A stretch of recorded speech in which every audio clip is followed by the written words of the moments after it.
अस्सलामुअलैकुम बच्चों। I hope आपको आवाज़ आ रही है मेरी बच्चों। वालेकुम सलाम। जी जी सर, आ रही है। तो बच्चों किसी के कोई क्वेश्चंस हैं with reference to the return, क्योंकि रिटर्न फाइलिंग अभी होने वाली है। जैसे कह लो कि एक्सटेंशन ना आई तो यू हैव टू, मतलब जैसे कह लो फाइल द एक्सटेंशन। किसी कोई क्वेश्चंस हैं तो बच्चे बताओ। जी अदरीश बच्चे बोलो। सर एक्सटेंशन आई थिंक आ गई थी। हैं? एक्सटेंशन शायद रिटर्न्स की मेरे ख्याल से डेट दे रहे थे वो। कहाँ पर आई है, खबरों में? वो एक जस्ट इंस्टीट्यूट उन्होंने कंडीशनल कुछ दी है। भेजे थे कंडीशनल सर। एक्सटेंशन हुई है।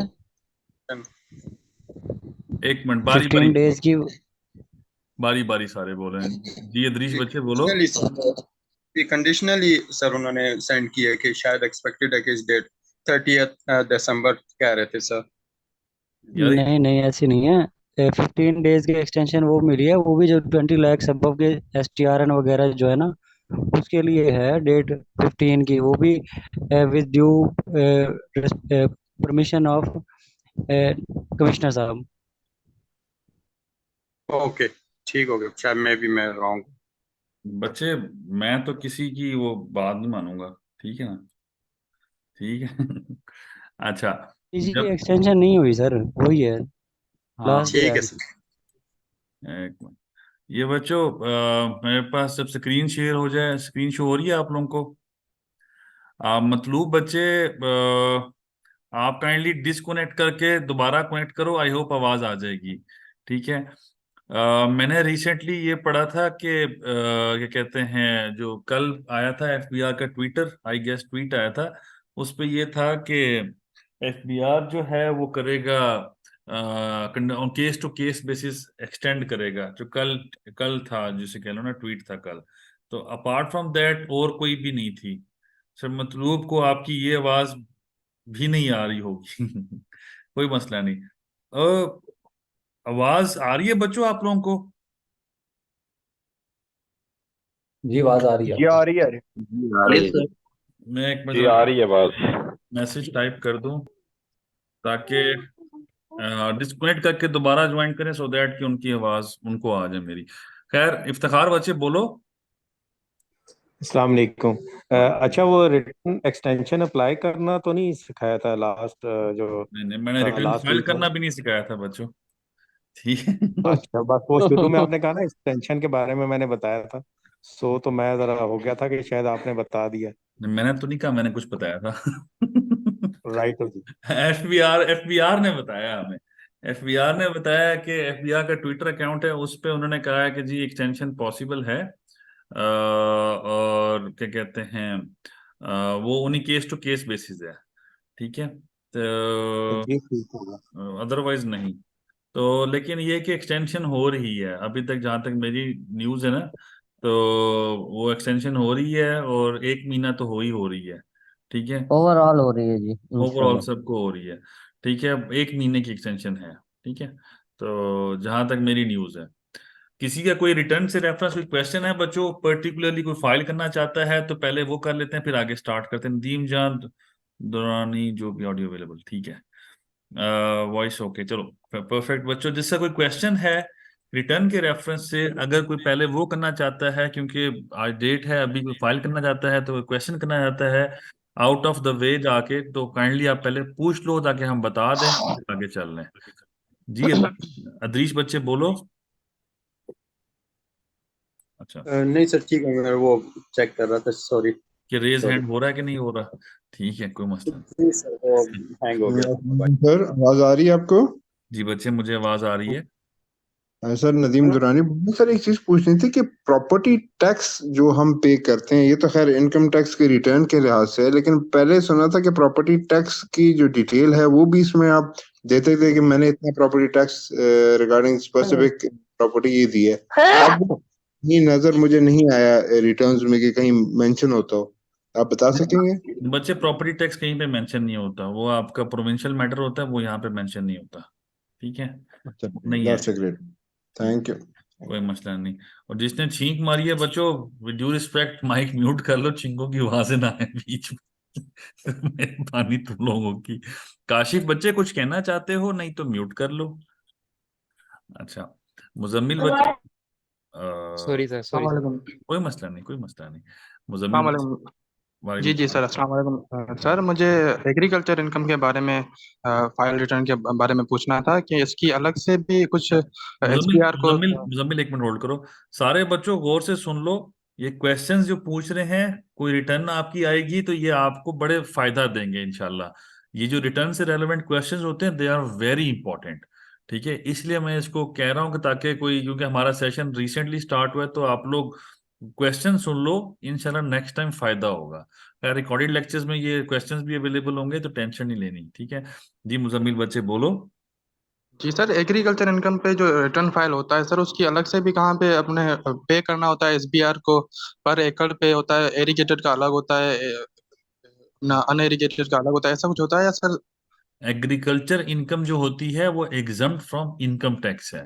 फेडरल बोर्ड ऑफ रेवेन्यू जो होता है वो उसको एग्जम्प्ट करार देता है। जी सर, पॉइंट, लेकिन सिंध वाले जो। जी जी। सबर सबर सबर। ठीक है, पॉइंट ये है कि एग्जम्प्ट की कंडीशन ये है कि अगर आपने प्रोविंस में या प्रोविंशियल टैक्स उस इनकम पे दिया हो, अगर दिया है तो वो एग्जम्प्ट है। अगर नहीं दिया तो एफबीआई कहेगा ये फिर इनकम टैक्स हिट करती है, इस पे इनकम टैक्स हिट होता है, और फिर आपको टैक्स देना पड़ता है, और अदर सोर्सेज में डाल के वो आपका टैक्स कर देते हैं। तो आपने अगर एग्रीकल्चर इनकम रिटर्न में डिक्लेयर करनी है, तो उस इनकम पर ऑलरेडी टैक्स प्रोविंशियल दिया हो, तब ही आपका जो एफबीआर में इनकम टैक्स रिटर्न फाइल करोगे एग्जम्प्ट है। अदरवाइज वो इनकम फ्रॉम अदर सोर्सेज में डाल के उसको टैक्स कर देते हैं। याद रखना बच्चों। ठीक है, अच्छा सर, अगर ना दिया हो फिर भी हम एग्जाम पे कर दें और फाइलर तो हो जाता है बंदा? नोटिस आ जाएगा, नोटिस आ जाएगा, नोटिस आ आके जाएगा। फिर उस पर टैक्स ज्यादा पड़ जाएगा। ठीक है। अच्छा। ठीक है, ठीक है सर, थैंक ये यू। देख लो, कोई मसला नहीं। बेहतर ये होता है कि आप एग्रीकल्चर इनकम पे प्रोविंस में टैक्स दे दो। अगर टैक्स दे देते हो तो बहुत बेहतर है। तो वो एक छोटी सी पर्ची मिलती है जो एफबीआर, वो जो प्रोविंशियल टैक्स अथॉरिटीज हैं, वो एक छोटा सा टैक्स पर्ची देती हैं। जिस तरह आप में से कोई जीपीओ गया हो तो आप रजिस्ट्री करवाते हैं, तो एक छोटी सी पर्ची मिला करती है। उतनी ही पर्ची पंजाब और केपीके में तो वही चलता है, सिंध की पर्ची मैंने कभी देखी नहीं। वो छोटी सी पर्ची पे आप, वो लिखा होता है कि इतना टैक्स पे कर दिया है आपने। तो वो जो पर्ची होती है वही आपका एक एविडेंस होता है, और वो प्राइमरीली सोर्स ऑफ एविडेंस होता है कि आपने टैक्स पे कर चुके हो। वहां पर रिटर्न ऐसा नहीं होती। वो तहसीलदार या वहां का जो ज़रात वाले बैठे होते हैं वो टैक्स ले लेते हैं।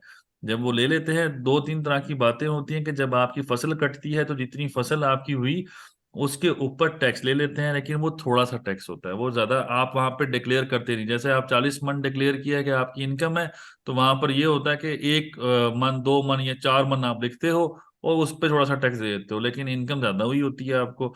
तो वो मसला क्रिएट होता है। तो बेहतर है पूरी इनकम डिक्लेयर करके पूरा टैक्स दे दो उसके ऊपर, तो दैट्स वेरी बेटर। अदरवाइज फिर आपका इनकम टैक्स में टैक्स लग जाएगा और फंस जाओगे।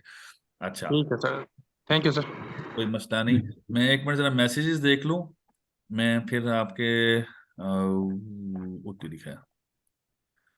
अच्छा, माशाल्लाह सर, आवाज तो ठीक है, चलो थैंक यू वेरी मच यार, खूबसूरत भी है। हाँ, voice not heard, you have click on microphone and click, अच्छा जो भी है। अच्छा, today is my first session, please advise the lecture number today and how many lectures I missed and where I found those. बच्चे, आपका LMS portal I guess वो बन गया होगा, जिसका नहीं बना ग्रुप में मैसेज कर दे। वहां पर प्रीवियस टोटल 3 लेक्चर्स में, पहला ओरिएंटेशन था कि हमने क्या क्या पढ़ना है, सेकंड और थर्ड जो लेक्चर थे वो हमारा आयरस मॉड्यूल पे थे, हमने आयरस को देखा था। आज हमारा सैलरी का सेक्शन है इंशाल्लाह, और सेशन है, तो सैलरी पे हम जाएंगे, मूव ऑन करेंगे। तो आप उसको उस्मान बच्चे देख लेना, ठीक है, वहां पर आपको मिल जाएगा। सादिया बच्चे, सैलरीड पर्सन एंड पेंशनर्स की रिटर्न में कौन कौन से पार्ट्स फिल करने हैं?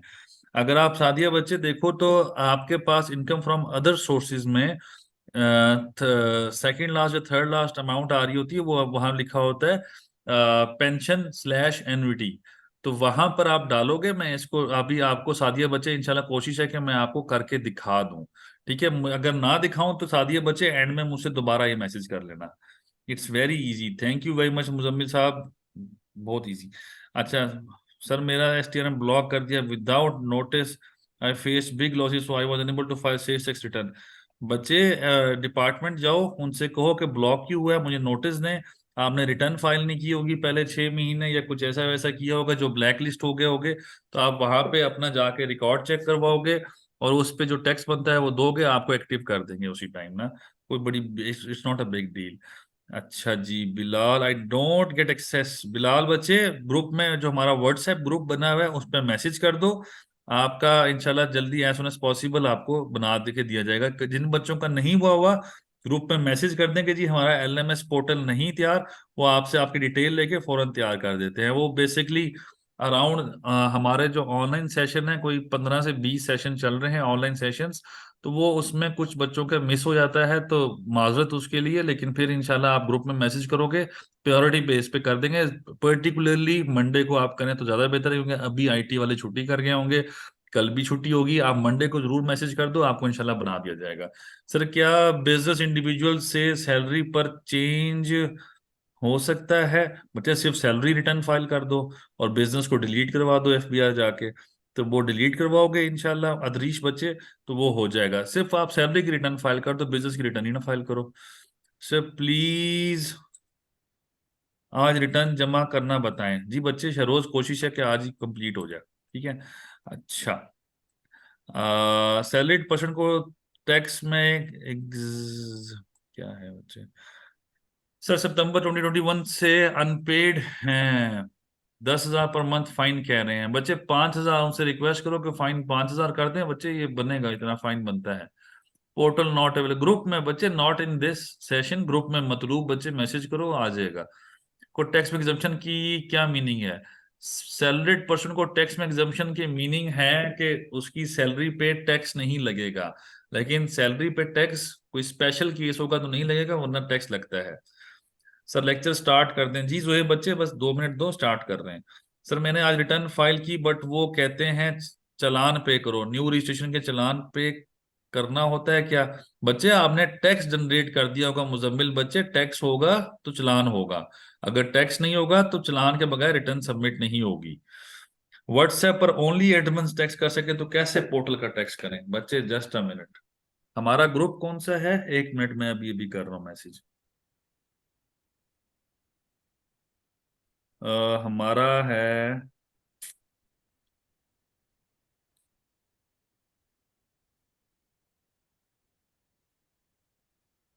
ICT है। 1 मिनट बच्चों।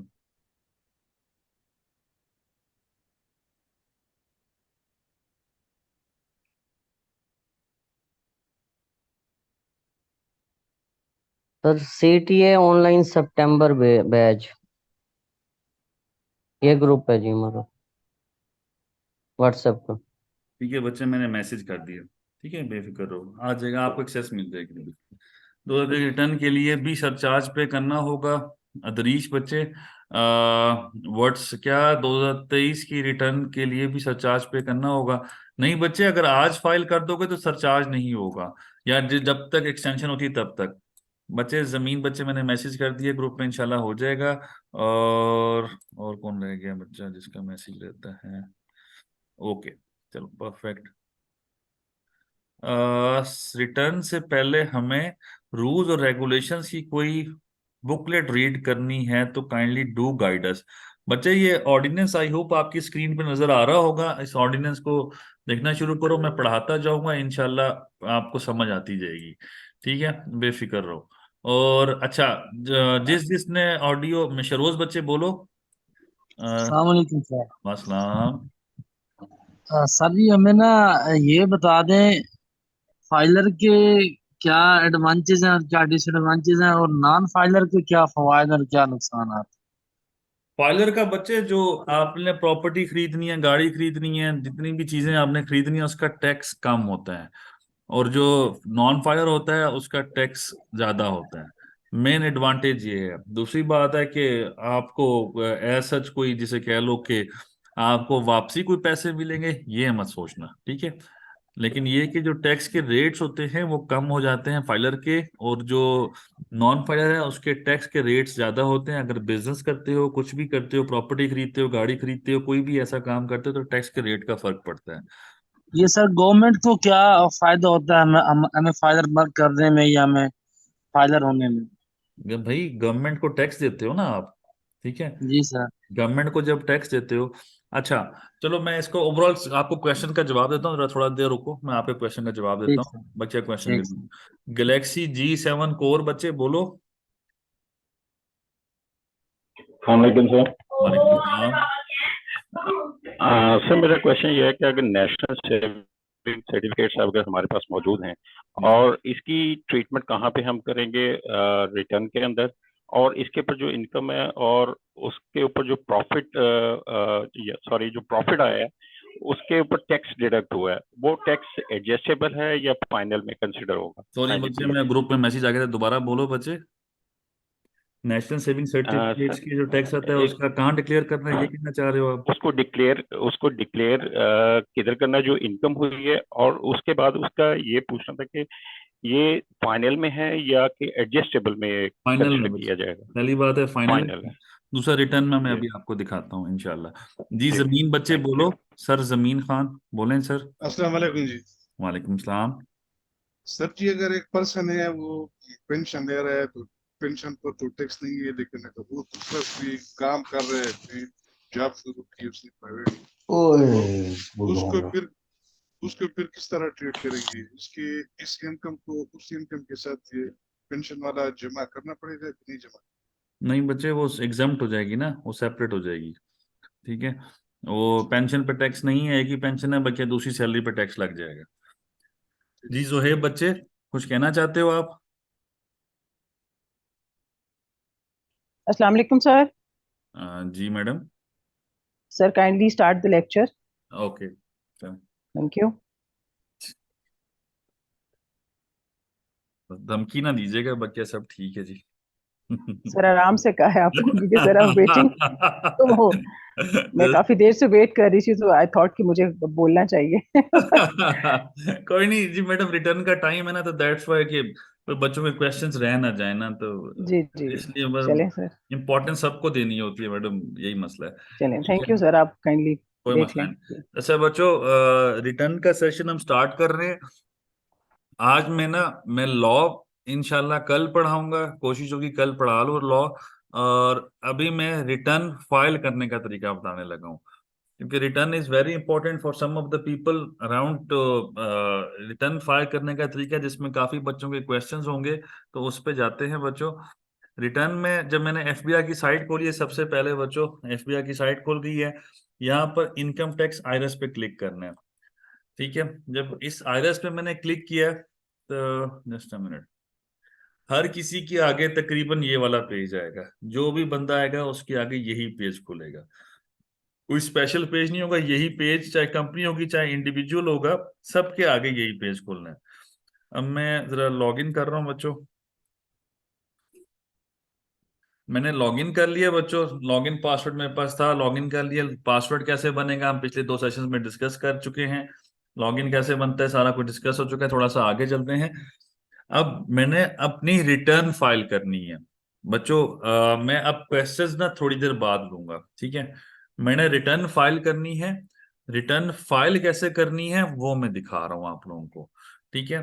तमाम लोग गौर से सुने, किसी के क्वेश्चंस होंगे मैं एंड पे अब लूंगा काफी देर बाद। मैंने यहाँ पर डिक्लेरेशन पे भी जा सकता हूँ, मेरे पास सामने भी आ रही है यहाँ पे file your income tax return, यहाँ पे नॉर्मल रिटर्न। लेट से मैं सबको कहूंगा, एडवाइस करूंगा ये नॉर्मल रिटर्न फाइल कर दें। ये नॉर्मल रिटर्न मैंने पे क्लिक किया, उसने मुझसे पीरियड पूछ लिया, मैं 2023 यहाँ पे पीरियड सेलेक्ट करता हूँ।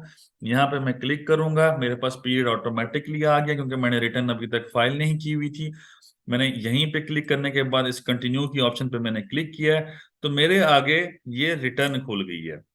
तो मेरे आगे जो ये रिटर्न खुली है, तो अब ये जो रिटर्न है, ये सबके तमाम कंपनीज, तमाम individuals, AOPs, partnership firms, private limited, public limited, sole proprietorship, तमाम के तमाम non profit organization, non governmental organization वगैरह जितने भी हैं, सबके आगे 90% यही पेज खुलेगा, यही चीजें खुलेंगी। सिर्फ और सिर्फ कंपनी के अंदर या पार्टनरशिप फर्म के अंदर, ठीक है, ये सैलरी या बिजनेस बिजनेस जैसे एनजीओ होगी, ठीक है, उसके आगे ये सैलरी वाला पेज भी नहीं खुलेगा, सैलरी जो टैब है ये भी नहीं खुलेगी, और ये वेल्थ स्टेटमेंट भी नहीं होगा। उनके पास सिर्फ प्रॉपर्टी से लेके टैक्स चार्जेबल पेमेंट्स तक ऑप्शन होती हैं। क्योंकि मैं इंडिविजुअल हूं, मैं सैलरीड इंडिविजुअल हूं, मैंने अपनी रिटर्न फाइल करनी है, तो मैंने अपनी जब रिटर्न फाइल करनी है तो मैंने इस चीज को देखना है। तो अब जब ये मैंने देखना है तो अब यहाँ पे मैं सैलरी में डिक्लेरेशन देनी है। अच्छा, फॉर एग्जाम्पल मेरी सैलरी जो है, मैं लेट से कि मैं अपनी सैलरी डिक्लेयर करना चाहता हूं, मैं अभी सिर्फ और सिर्फ फीडिंग का तरीका बता रहा हूँ, रिटर्न फाइल करने का तरीका बता रहा हूँ, ठीक है। लॉ की बात नहीं कर रहा, easy way to file the return, easy way to questions जो आप लोगों के जेहनों में होंगे वो बता रहा हूँ, फिर हम लॉ पे जाएंगे। पहले हम लॉ पढ़ते हैं यूजली, लेकिन अभी इस वक्त यहाँ पढ़ रहा हूँ। फॉर एग्जाम्पल मेरी सैलरी लेट से कि 35 लाख है, ठीक है। 35 लाख मेरी सैलरी है। मैं इसको कैलकुलेट, जैसे मैंने यहाँ पर डाला पे वेजेस और अदर रेम्युनरेशन में 3.5 मिलियन मैंने यहाँ पे डाला, मैंने कैलकुलेट की ऑप्शन पे मैंने क्लिक किया। तो बच्चों यहाँ जैसे ही मैं डालूंगा तो मैंने हमेशा कैलकुलेट की ऑप्शन पे क्लिक करना है, देन सेव की ऑप्शन पे क्लिक करना है। जब मैं सेव करूंगा तो ऑटोमेटिकली मेरी रिटर्न अब मेरे पोर्टल पे एक तरह से सेव हो चुकी है, ड्राफ्ट में खड़ी है मेरी रिटर्न। ये अब 3.5 मिलियन यहाँ पे मैंने जो भी अमाउंट डाली है इस जगह पे, अब यहाँ पर मैं आगे जा रहा हूं बच्चों, गौर से देखना, टैक्स चार्जेबल एंड पेमेंट्स में मैंने इस पे बच्चों क्लिक किया, एक ड्रॉप डाउन मेन्यू खुल गया। इस ड्रॉप डाउन मेन्यू पे मैंने कंप्यूटेशंस पे क्लिक करना है। जब मैं कंप्यूटेशन पे क्लिक करूंगा तो वही जो मेरी सबसे पहले टैब में डाली थी इनकम फ्रॉम सैलरी, जो मैंने एम्प्लॉयमेंट में डाली थी, वही कंप्यूटेशन में अब एज इट इज आ रही है। सो जो वहां पर डालूंगा वो यहाँ पे रिफ्लेक्ट होगा, इस टैक्स चार्जेबल पेमेंट्स में कंप्यूटेशन में रिफ्लेक्ट हो रहा है। बच्चों वीडियो ऑफ कर दो, वीडियो वीडियो वीडियो वीडियो, ठीक है। अच्छा, ये अब आपके सामने है कि ये मेरे टोटल इनकम मेरे पास डिक्लेयर आ रही है 3.5 मिलियन, और टैक्सेबल इनकम मेरी 3.5 मिलियन, टैक्स चार्जेबल इस पे 3,85,000 टैक्स मेरा कैलकुलेट हुआ है ऑलरेडी। तो अब मैंने अगर टैक्स मेरी डिडक्शन हुई है, कोई समवट डिडक्शन हुई है, तो यहां पर आ रही होगी जिस तरह ये ऑटोमेटिकली आ रही है। थोड़ी देर के लिए मैं इसको डिलीट कर देता हूं।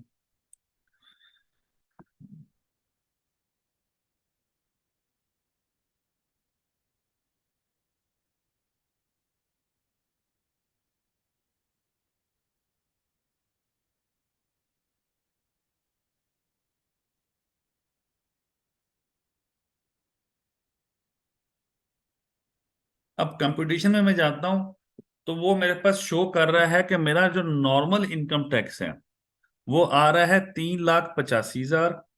इतनी मेरी इनकम थी, इतना मेरा टैक्स था। अगर मेरा ये टैक्स बनता है तो यहां पर एडमिटेड इनकम टैक्स के अंदर मेरा टैक्स बनना शुरू, ये बना हुआ आ गया। 3,85,000 मेरा टैक्स बन चुका है। अब मैं ये पे करूंगा तो ही रिटर्न सबमिट होगी। अगर मैं पे नहीं करूंगा मेरी रिटर्न सबमिट नहीं होगी। अगली चीज बच्चों, एक सबसे प्राइमरीली चीज, मैंने एम्प्लॉयमेंट में मैंने सैलरी डाली बच्चों, यहाँ पे मैंने 3,85,000 3.5 मिनट मैंने लिख दिया। उसके बाद लिखने के बाद मैं जाऊंगा कंप्यूटेशंस के अंदर, कंप्यूटेशन में टैक्स बना हुआ है। अगर मेरा टैक्स बनता है तो मैं यहाँ प्रिपेयर PSID पे क्लिक करूंगा, मेरा चालान जनरेट हो जाएगा, चालान की मैं जमा करा दूंगा। जमा कराने के बाद फिर मैं इसको सबमिट कर सकता हूं। जब चालान जमा हो जाएगा तो यहां पर बच्चों, यहां पर पेमेंट की ऑप्शन आ रही है।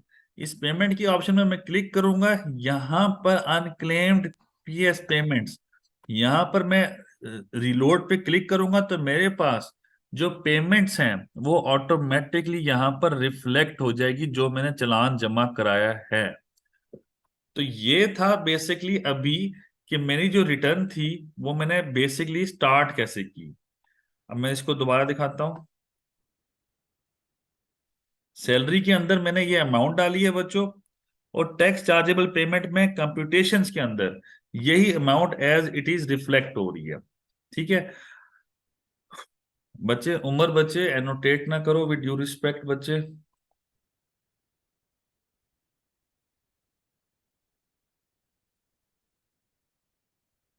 अच्छा, ये विद होल्डिंग इनकम टैक्स वगैरह।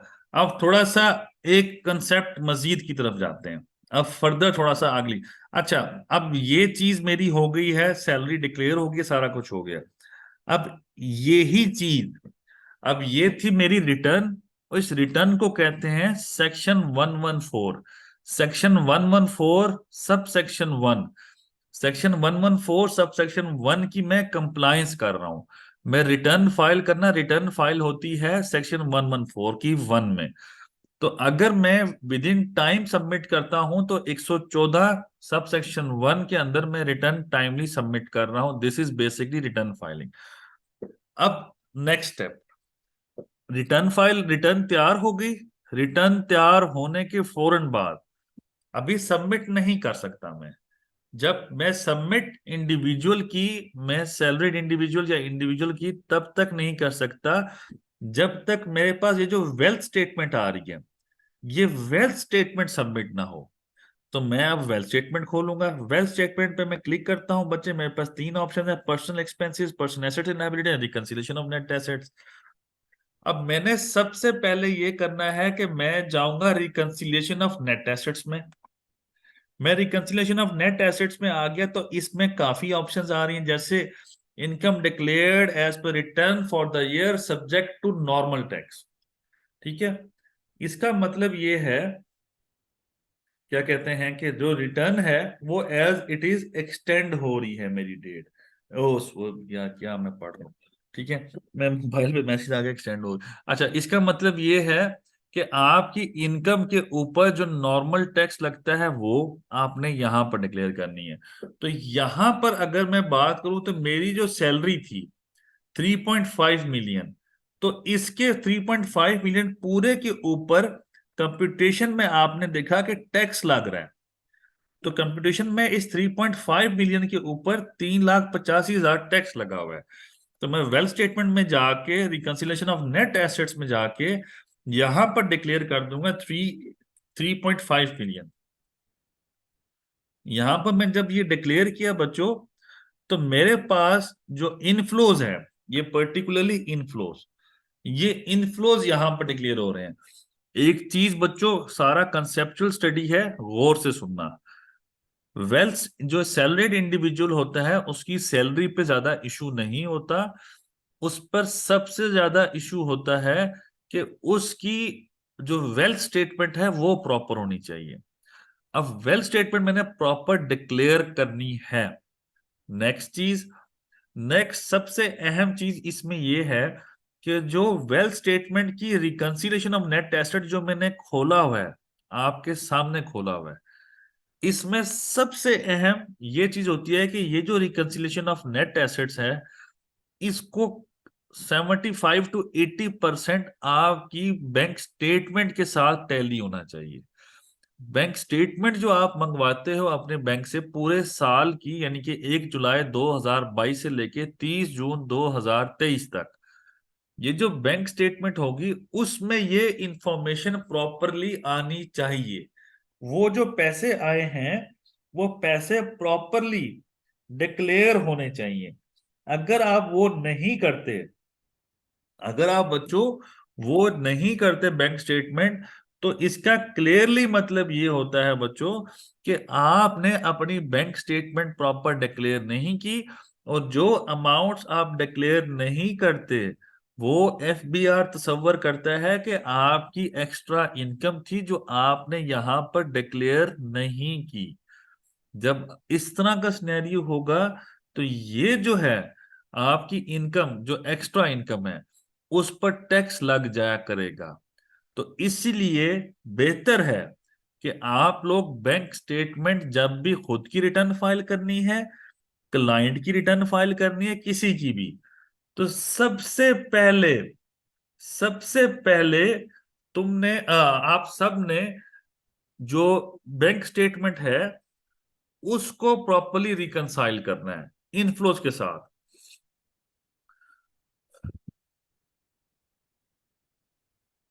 अच्छा, अब ये है कि मेरे पास जो 3.5 मिलियन आया, थोड़ी देर के लिए हम सोचते हैं कि मेरे बैंक में 3.5 मिलियन आया है, पूरे साल की सैलरी है, जाहिर है इसमें से कुछ पैसे निकल के कहीं और जाएंगे, कुछ पैसे मैं लोन पे दूंगा किसी को, कुछ पैसे कर्जा दे दूंगा, कुछ पैसे मैंने अपने एसेट्स बनाने हैं, कुछ भी करना है मैंने इसमें।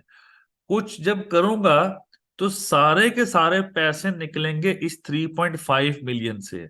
मतलब 3.5 मिलियन को मैं ये समझ रहा हूं कि ये वो पैसे हैं जो मेरे बैंक में एक तरह से पैसे आए हैं, और यही मेरी सोर्स ऑफ इनकम है, और इसी से मैं एसेट्स भी बनाऊंगा अगले, और इसी से मैं अपने घर के इखराजात भी मैनेज करूंगा। तो अकॉर्डिंगली 3.5 मिलियन जगह जगह पे एडजस्ट होगा। अब मैंने किसी को लोन दिया है तो कल को लोन वापस भी आएगा। जो लोन वापस आएगा वो मेरी इनकम नहीं है। इनकम टैक्स का बेसिक मतलब है आपकी इनकम के ऊपर टैक्स। अगर इनकम नहीं है आपकी तो अकॉर्डिंगली आप उसको टैक्स भी नहीं दोगे। अगली चीज, जब 3.5 मिलियन आया और कोई लोन चला गया, तो जब लोन वापस आ जाएगा सेम ईयर में, तो आपकी बैंक स्टेटमेंट में क्रेडिट साइड ज्यादा हो जाएगी। जब क्रेडिट साइड ज्यादा होगी तो आपके पास एक्सप्लेनेशन होनी चाहिए कि ये पैसे जो एक्स्ट्रा पैसे हैं कहाँ कहाँ से आए हैं। जिस जिस जगह से ये एक्स्ट्रा पैसे बच्चों आएंगे उस जगह का आपने रिकॉर्ड प्रॉपरली मेंटेन करना है। काफी लोगों के सवाल होंगे कि ये जो पैसे हैं, ये पैसे मुझे रिकॉर्ड याद ही नहीं है। जिसके पास पैसे आते हैं ना, इतना मैं गारंटी से बता दूं कि उसको रिकॉर्ड उसको याद होता है। पैसे वो वाहिद चीज है कि जो फकीर को भी दो तो आपको याद रहते हैं। कोई बहुत कम लोग होते हैं जो ये बातें करें, ठीक है, और बहुत ऐसे रेयर केस होता है। लेकिन पॉइंट सिंपल सा ये है कि जो पैसे आते हैं और पैसे जाते हैं, काफी लोगों को 90% ऑफ द पीपल, उन सबको ट्रेल वैसे ही जुबानी याद होती है। ऐसे ट्रेल नहीं हो सकता कि आपको याद ना हो। अगली चीज बच्चों, अब ये जो 35 लाख मुझे आया है, अब यहां पर देखो इस 35 लाख मुझे उसने नीचे अनरिकंसाइल्ड क्रेडिट अमाउंट्स में डाल दिया। अनरिकंसाइल्ड अमाउंट, फजले हक बच्चे जरा सा सब्र कर लो। मैं क्या कहते हैं मैं आपसे सबके क्वेश्चन लूंगा सबको।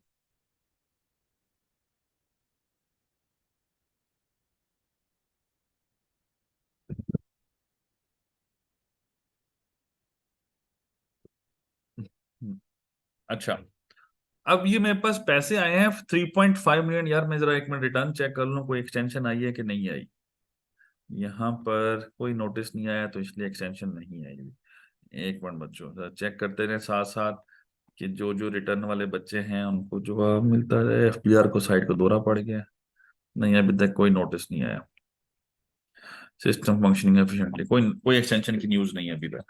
अच्छा, दूसरी बात मेन चीज कि आपकी 3.5 मिलियन आया, यही मैंने आगे इन्वेस्ट करना है।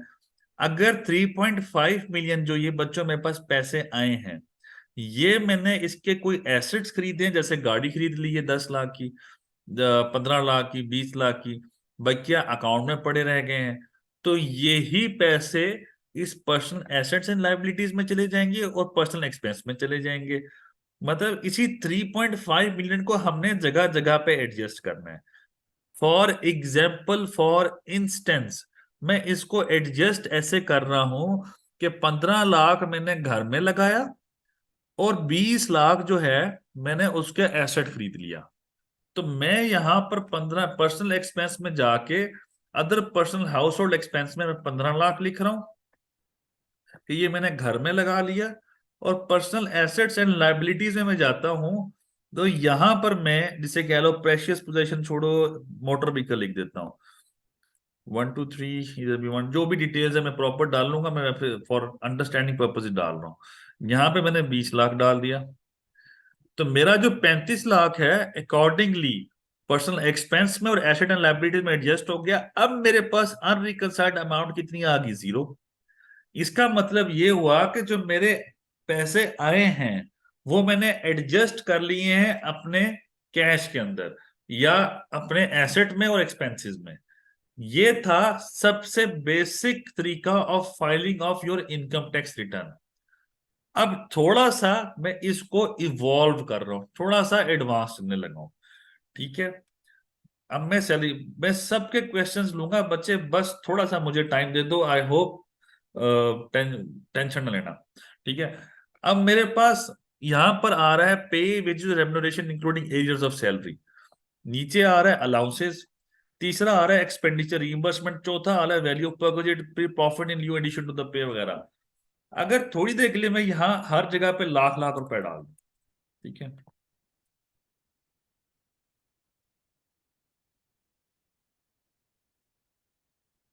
मैं सारे लाख रुपए डाले हैं, तो बच्चों आप खुद देखो कि मैंने 4 लाख रुपए ऐड किया है और 4 लाख मेरा सैलरी के अंदर ऐड हो गया है। बेसिक मतलब ये है कि जितने भी हेड्स दिए हुए हैं, allowances, expenditure reimbursement, value of perquisite, profit in lieu in addition to the pay, ये सब के सब मेरा सैलरी में इजाफे की तरफ अंदिया देते हैं। मैं अगर इनमें से किसी एक जगह पर भी इसको डिलीट कर देता हूं सबको, मैं अगर सिर्फ इस जगह पर भी 3.9 लिख दूं, तो 3.9 में एक जगह पे भी लिख दूं तो this is also fair enough, इसका भी कोई मसला नहीं है। मैं किसी एक जगह पे भी डिक्लेयर कर देता हूं, कोई मसला ही नहीं, तो इसकी टेंशन नहीं लेनी। कोई बच्चा कहेगा मैंने नीचे डालना जरूरी है, मैं कहूंगा नहीं जरूरी, पे वेजेस एंड रेम्युनरेशन में डाल दो सैलरी इनकम, कोई मसला नहीं। अनदर थिंग, एक चीज याद रखो बच्चों, पे वेजेस और अदर रेम्युनरेशन में सिर्फ और सिर्फ ग्रॉस सैलरी जाएगी। ग्रॉस सैलरी का मतलब क्या है? ग्रॉस सैलरी का मतलब ये है कि टोटल सैलरी जिसमें टैक्स भी शामिल है। अगर कोई सैलरी रिसीव कर रहा है, कोई सैलरी रिसीव कर रहा है, जो बंदा सैलरी रिसीव कर रहा है, टोटल कितनी है उसकी सैलरी, मतलब 2.5 लाख थी और उस पे टैक्स कट के, कोई प्रोविडेंट फंड कट के उसके पास 1,80,000 उसको टेक होम है, तो यहां पर हमने 2.5 लाख मल्टीप्लाई बाय 12 करके ऐड करनी है। हमने 1,80,000 मल्टीप्लाई बाय 12 नहीं करना, 2.5 लाख मल्टीप्लाई बाय 12 करना है। ये अहम चीज है, याद रखना। अब एक चीज, जिसने बच्चे ने कोई क्वेश्चन किया था कि पेंशन वगैरह किधर डालनी है, अब इस पेंशन वाला जो जो भी बच्चा था या जो भी बच्चे हैं, एक चीज मैं उससे पहले एक प्राइमरीली कंसेप्ट सुन लो। एक होता है, अब यहां पर हमारे पास आपकी स्क्रीन पे नजर आ रहा है टोटल अमाउंट, यहां पर दूसरी अमाउंट दूसरे कॉलम में लिखा हुआ है amount exempt from tax subject to fixed slash final tax. तीसरा हेड आ रहा है, तीसरा जो कॉलम की हेड है वो है amount subject to normal tax. हमारा जो टैक्स लगेगा बच्चों इस अमाउंट पे लगेगा, इस अमाउंट पे नहीं लगना। जो अमाउंट यहां पर आ रही है, जो amount subject to normal tax, उस पर टैक्स लगना है। अब मेन चीज ये कि क्या सैलरी, एक क्वेश्चन होगा किसी बच्चे का, या मैं उसका जवाब दे देता हूं, पहले समझा देता हूं। एक क्वेश्चन होगा, क्या सैलरी में से हम कोई एक्सपेंस माइनस कर सकते हैं जो कि directly attributable to the salary income होगा? इसका जवाब बच्चों आप लोग सब लोगों के लिए ये है कि कोई एक्सपेंस माइनस नहीं कर सकते फ्रॉम सैलरी इनकम। कोई भी एक्सपेंस हम सैलरी इनकम में से माइनस नहीं कर सकते, मां सिवाय सिर्फ एक चीज के, और वो है medical allowance. Medical allowance exempt from tax होता है, मेडिकल अलाउंस एग्जम्प्ट होता है, उस पर टैक्स नहीं लगता। लेकिन मेडिकल अलाउंस कितना एग्जम्प्ट होता है? क्वेश्चन इज दिस, कितना एग्जम्प्ट होता है? अब पॉइंट ये है कि medical allowance 10% of the basic salary exempt from tax होता है। ये है clause 39 of part 1 of second schedule, हम पढ़ लेंगे बाद में इंशाल्लाह। पॉइंट क्या है कि जो एग्जम्प्ट है वो 10% of the basic salary exempt होता है। अब मैंने आपको बताया कि आप लोगों ने टोटल अमाउंट में इस जगह पे डालनी है ग्रॉस सैलरी, ग्रॉस सैलरी डालनी है। जो ग्रॉस सैलरी है वो टोटल सैलरी होती है जिसमें सारा कुछ शामिल होता है। बेसिक सैलरी अगर आप लोग जानते हो, कोई एम्प्लॉयमेंट तबके से बिलोंग करता कुछ भी, तो बेसिक सैलरी हमेशा ग्रॉस सैलरी से काफी कम होती है। बेसिकली कहते हैं 66% of the gross salary is your basic salary. इस तरह का एक फॉर्मूला लगा के रखते हैं एचआर वाले, लेकिन रियलिटी नहीं है, हर कंपनी टू कंपनी वेरी करता है। पॉइंट इसमें यह है कि बेसिक सैलरी जो भी होगी, लेट्स से अगर मेरी बेसिक सैलरी जैसे कि 3.9 था, ओह सॉरी, आप सब कुछ 390 मिलियन आ रहा है यार, 3900 डिवाइड बाय 12, तो 3,25,000 मेरी सैलरी थी माहाना। इसका अब मेरी बेसिक सैलरी जिसे कह लो कि लेट से के 2 लाख रुपए थी, तो 2 लाख मल्टीप्लाई बाय 10%, तो 10% मैंने किया तो 20,000 माहाना मेरी salary is exempt from tax माहाना। इसको मैं मल्टीप्लाई कर दूंगा 12 के साथ, तो 2,40,000 मेरी salary was exempt from tax. तो मैंने जो एग्जम्प्ट फ्रॉम टैक्स होगी बच्चों 2,40,000, ये यहां पर डालनी है। जब मैं यहां पर डालूंगा बच्चों तो 3.9 मिलियन से ये अमाउंट कम होके 3.6 मिलियन पे आ गई। अब जो टैक्स कैलकुलेट होगा सिर्फ और सिर्फ 3.6 मिलियन पे होगा। ये कैसे होगा हम इसको देखते हैं। टैक्स चार्जेबल पेमेंट्स में जाएंगे, कंप्यूटेशन पे क्लिक कर रहा हूं बच्चों, आपके सामने आ गया कि टैक्स अब 3.6 मिलियन, और अमाउंट जो है जिसपे नॉर्मल टैक्स है वो 3.6 है। तो लॉन एंड नीचे टोटल इनकम बनाई ही 3.6 है, उस पे टैक्स भी अब 4,20,000 कर दिया। पहले हमने 35 लाख बनाई थी, अब हमने 390 बनाई थी। तो डिफरेंट तरह के सिनेरियो में मैंने अभी आपको फिलहाल जो अगले पॉइंट समझाया वो मेडिकल अलाउंस का समझाया है।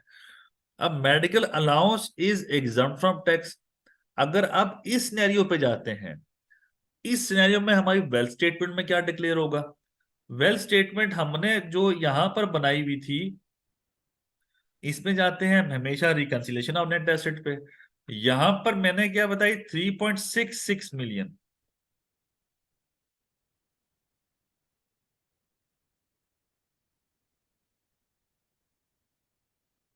कितनी आ रही थी, एक मिनट यार, ये 3.660000, ठीक है 36। तो मेरी जिस पे नॉर्मल टैक्स लग रहा था बच्चों, ये मैं आपको दिखाता हूं। सब amount subject to normal tax कितनी है 3.66 मिलियन। यही अमाउंट मैंने उठा के रिकंसिलेशन ऑफ नेट एसेट में इधर डाल दी, ठीक है। सेकंड चीज, अगर मेरी कोई amount is exempt from tax या सब्जेक्ट टू फाइनल टैक्स या कुछ भी है, तो मेरे पास एग्जम्पशन आ रही है 2,40,000 की। तो 2,40,000 मैं उठाऊंगा और मैं यहां पर लिखा हुआ income declared as per return for the year exempt from tax, तो मैं 2,40 यहां पे डाल दूंगा। इसको मैंने कैलकुलेट किया तो आप देखो 390 ही मेरा इनफ्लो रहा। तो अकॉर्डिंगली 390 में आगे एडजस्ट करूंगा अपनी रिटर्न्स के अंदर।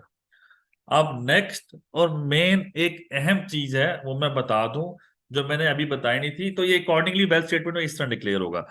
एक मेन चीज मैं बता दूं कि मेडिकल अलाउंस एग्जम्प्ट कब होता है।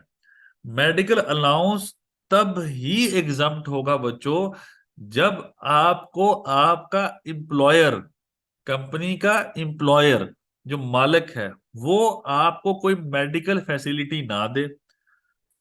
मेडिकल फैसिलिटी का मतलब ये है कि आपको ना तो मेडिकल अलाउंस दे, या फिर कोई आपका मेडिकल का खर्चा हुआ है तो मालिक कहता है मैंने तुम्हें एम्प्लॉयमेंट पे रखा है, ये मेडिकल शेडिकल तुम जानो, तुम्हारा जाने काम, मैं जिम्मेदार नहीं हूं।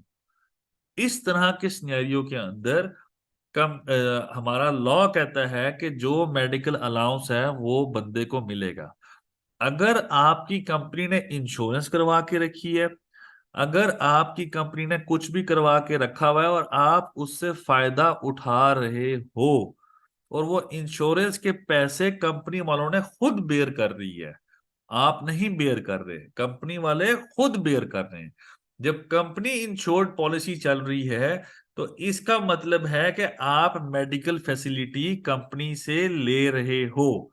लेकिन अगर ऐसी इंश्योरेंस पॉलिसी आपने रखी हुई है कि जो जिसमें पैसे भी आप खुद जेब से देते हो, इसका मतलब है कंपनी ने आपको कोई मेडिकल फैसिलिटी नहीं दी हुई, और आप ये एग्जम्पशन क्लेम कर सकते हो 10% of the basic salary medical allowance की।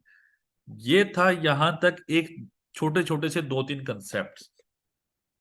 मैं जरा अब क्वेश्चन के बच्चे 10 मिनट के क्वेश्चंस लूंगा, इससे आगे नहीं। मैंने आगे टॉपिक मुकाना है किसी तरीके से। किसी के क्वेश्चंस होने हैं तो बच्चे काइंडली पूछो। फजल हक बच्चे पहले क्वेश्चन पूछो जल्दी से। नहीं हो रहा है। अस्सलाम वालेकुम सर, कैसे हैं आप?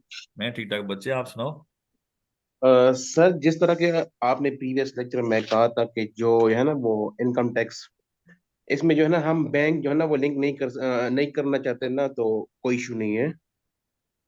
ठीक है सर। मुझे समझ हेलो नहीं सर। बच्चे, बैंक लिंक नहीं करना चाह रहे। सर, जिस तरह के आप जो है ना अकाउंट बना रहे थे, तो आपने कहा था कि जो है ना अगर आप इनकम टैक्स जो है ना वो इसका जो है ना प्रॉपर मैनेजमेंट आपने करनी है, तो जिस तरह ना आपने अपना बैंक जो है ना अगर लिंक नहीं किया तो कोई इशू नहीं है। हाँ, तो सर, अभी आपने कहा कि जो है ना अगर आप जो है ना अपना बैंक स्टेटमेंट जो है ना वो पूरे जो है ना डिक्लेयर नहीं करते, तो फिर जो है ना एफबीआर वाला जो है ना वो कंफ्यूज ना वो उसको होती है कि यार ये क्या सीन है। तो सर, इसको किस तरह पता चलेगा ना कि ये जो है ना वो बैंक स्टेटमेंट रियल है या फेक है, क्योंकि हमने ऑलरेडी जो है ना उसका जो है ना लिंक नहीं किया हुआ है इनकम स्टेटमेंट में। बच्चे बात सुनो। कंपनी जो इंडिविजुअल होता है ना, जो इंडिविजुअल, जी उसका सर। ऑटोमेटिकली ना, आपका एनटीएन है, एफबीआर वाले स्टेट बैंक को लेटर लिखेंगे या ईमेल करेंगे, हमें इस आईडी कार्ड के अगेंस्ट कोई भी बैंक स्टेटमेंट रजिस्टर्ड है, बैंक अकाउंट है, हमें फौरन दे दो। तो जी स्टेट बैंक अपने बैंक्स को मेल करेगा, सब बैंक्स को। तो जिसके पास उस आईडी कार्ड पे कोई भी बैंक अकाउंट होगा, उसकी स्टेटमेंट एफबीआर को पहुंच जाएगी। ठीक है। तो बैंक जी स्टेटमेंट सर। का कोई इशू नहीं है, वो जिसे कह लो कि आधे घंटे में एफबीआर तक पहुंच जाती है। ठीक है। सर। हाँ बच्चे। जी सर। सर, तो फिर जो है ना हम लिंक क्यों नहीं करते ऑलरेडी, जब ये इतना बड़ा प्रोसेस जो है ना वो आगे चल रहा है, तो क्यों ना हम जो है ना वो इनकम स्टेटमेंट, इनकम टैक्स हो या सेल टैक्स हो, इसमें जो है ना हम दोनों में लिंक कर ले, जो मसला ये हम होता है जो कि प्रोफाइल ये बनाते हैं। जो ईमेल होती है ना, ये ईमेल, ठीक है, जी सर। ये कमिश्नर अप्रूव करता है अपने जूनियर ऑफिसर की कि वो कर सकता है। हर ठीक है सर। ईमेल नहीं की जा सकती स्टेट बैंक को। ठीक है। ठीक है सर। स्टेट बैंक अगर यही करने लग जाए तो स्टेट बैंक अपना काम कब करेगा? ठीक है। ऐसा ही है सर। तो वो ठीक है फिर सर। उसने अपने काम भी तो करने हैं ना। तो इसलिए ठीक है सर। स्टेट बैंक इस काम के लिए नहीं बैठा हुआ सिर्फ। तो खैर, ठीक है सर। लेकिन ये कि इसलिए मैं कहता हूं कि जितना फिलहाल अवॉइडेंस की तरफ जाओ तो बेहतर है, ऐसा कोई इशू नहीं है। ठीक है। ठीक है सर। हाँ। सर। सर। हेलो। हाँ जी। सर, ये जो है ना थोड़ा सा जो है ना वो स्लो किया कर, क्योंकि हम यहाँ पर जो है ना लिख रहे हैं ना सब कुछ ना, तो थोड़ा सा जो है ना स्लो जो है ना वो कर ले, क्योंकि हमने यहाँ पर जो है ना लिखना भी होता है ना, जो है ना बच्चे तो सब कुछ। रिकॉर्डेड लेक्चर मिल जाएंगे, टेंशन नहीं लेनी। जितना मर्जी दफा सुनना सुन सकते हो। ठीक है। ठीक है रिकॉर्डेड सर। लेक्चर मिलेंगे। Tension okay sir, thank you नहीं। So much. ठीक है ना, बेफिक्र। सर मैं क्वेश्चन पूछ सकता हूँ? जी बच्चे बोलो।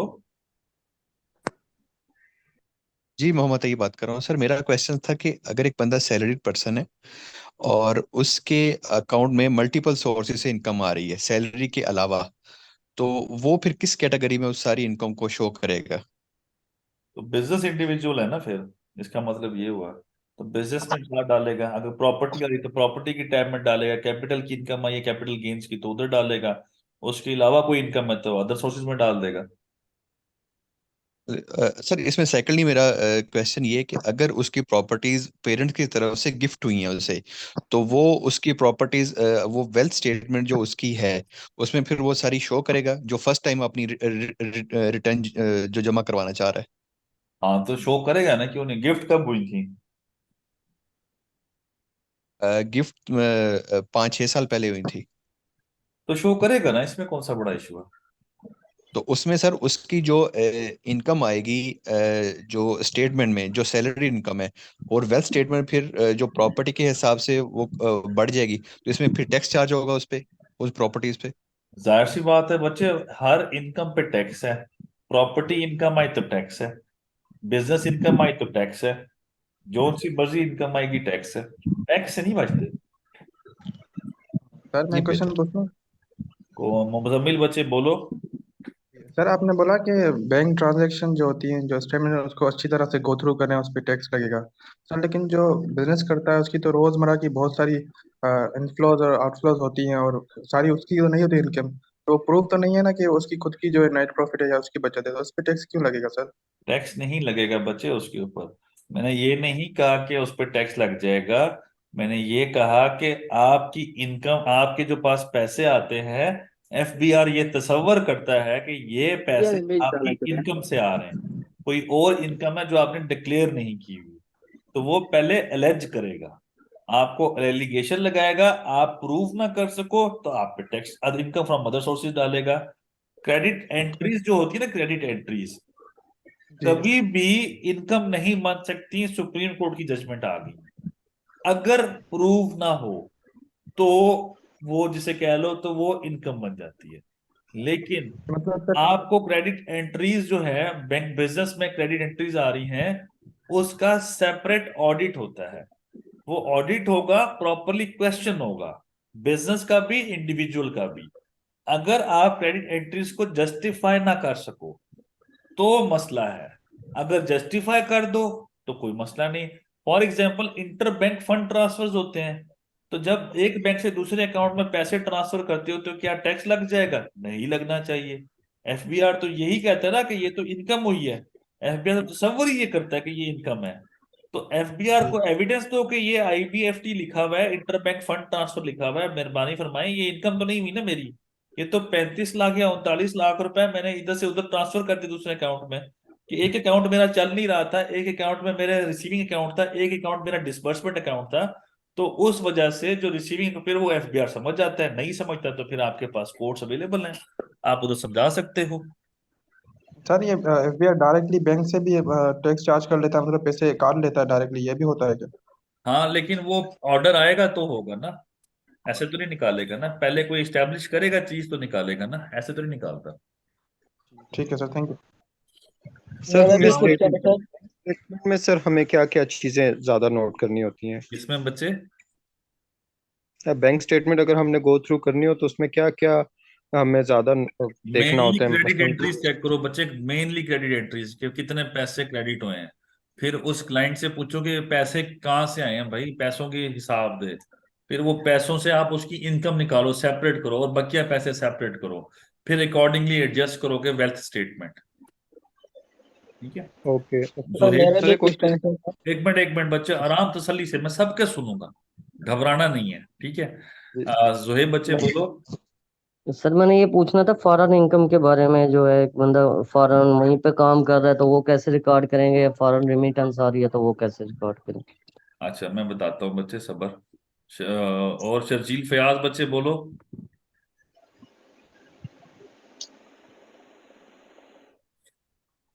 चलो सर मेरा क्वेश्चन था सर मेडिकल के हवाले से।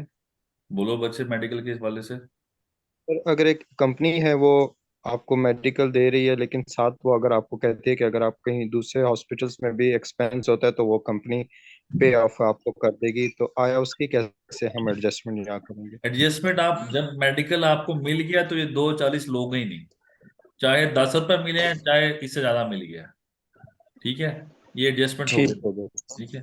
मुदस्सिर बच्चे बोलो। अस्सलाम वालेकुम सर। वालेकुम सलाम। सर मेरा एक छोटा सा क्वेश्चन था, आपने अभी एक्सप्लेन किया था मेडिकल अलाउंस के बारे में। तो सर मेरा एक क्वेश्चन है कि अगर एक कंपनी है वो इंश्योरेंस प्रीमियम दे रही है और 50% कंट्रीब्यूशन एम्प्लॉय की होती है और 50% एम्प्लॉयर की होती है, तो हाँ, इस उस केस में सर मेडिकल अलाउंस मिलेगा या नहीं मिलेगा सर? नहीं मिलेगा, क्योंकि वो आपको दे रही है फैसिलिटी।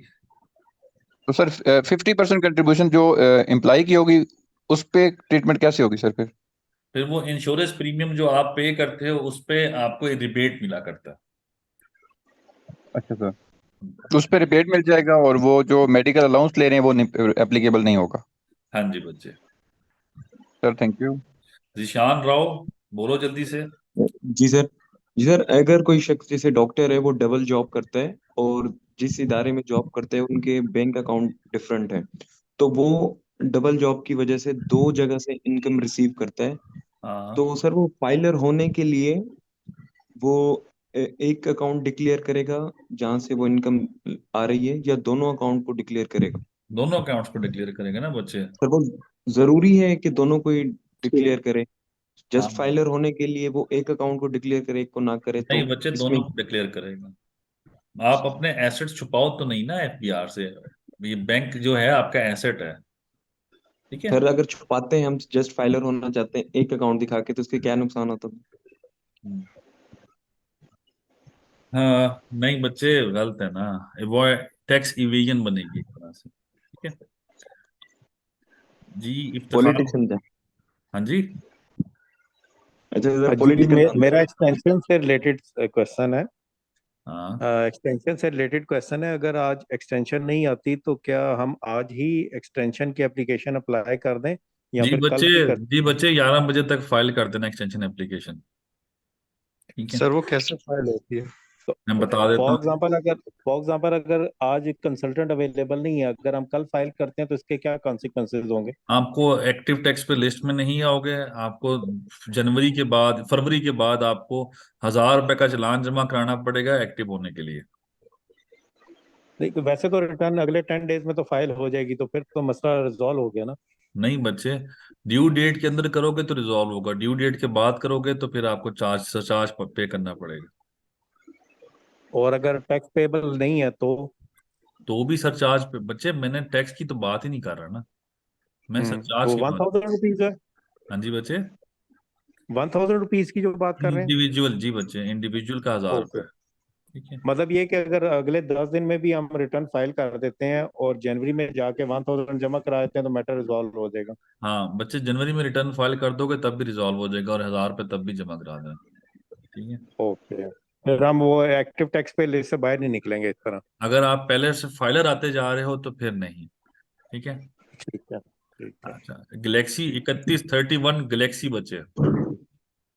अस्सलाम वालेकुम सलाम जी बच्चे। अच्छा सर, मैंने ये पूछना था कि जो अभी आप कह रहे हैं कि मेडिकल फैसिलिटी अगर कंपनी आपको दे रही है, तो उस सूरत में जब हम उसकी सैलरी की कैलकुलेशन करेंगे उसमें से वो 10% मेडिकल रिलीफ देंगे या नहीं? दोबारा पूछो। मेरा एक क्वेश्चन है कि अगर कंपनी आपको इंश्योरेंस फैसिलिटी दे रही है, मेडिकल इंश्योरेंस फैसिलिटी, तो उस सूरत में जब हम सैलरी की कैलकुलेशन करेंगे तो उसमें से मेडिकल 10% रिड्यूस करेंगे या नहीं? अगर आपको दे रही है तो आप माइनस नहीं करोगे ना, अच्छा, फिर नहीं करेंगे। नहीं करोगे माइनस।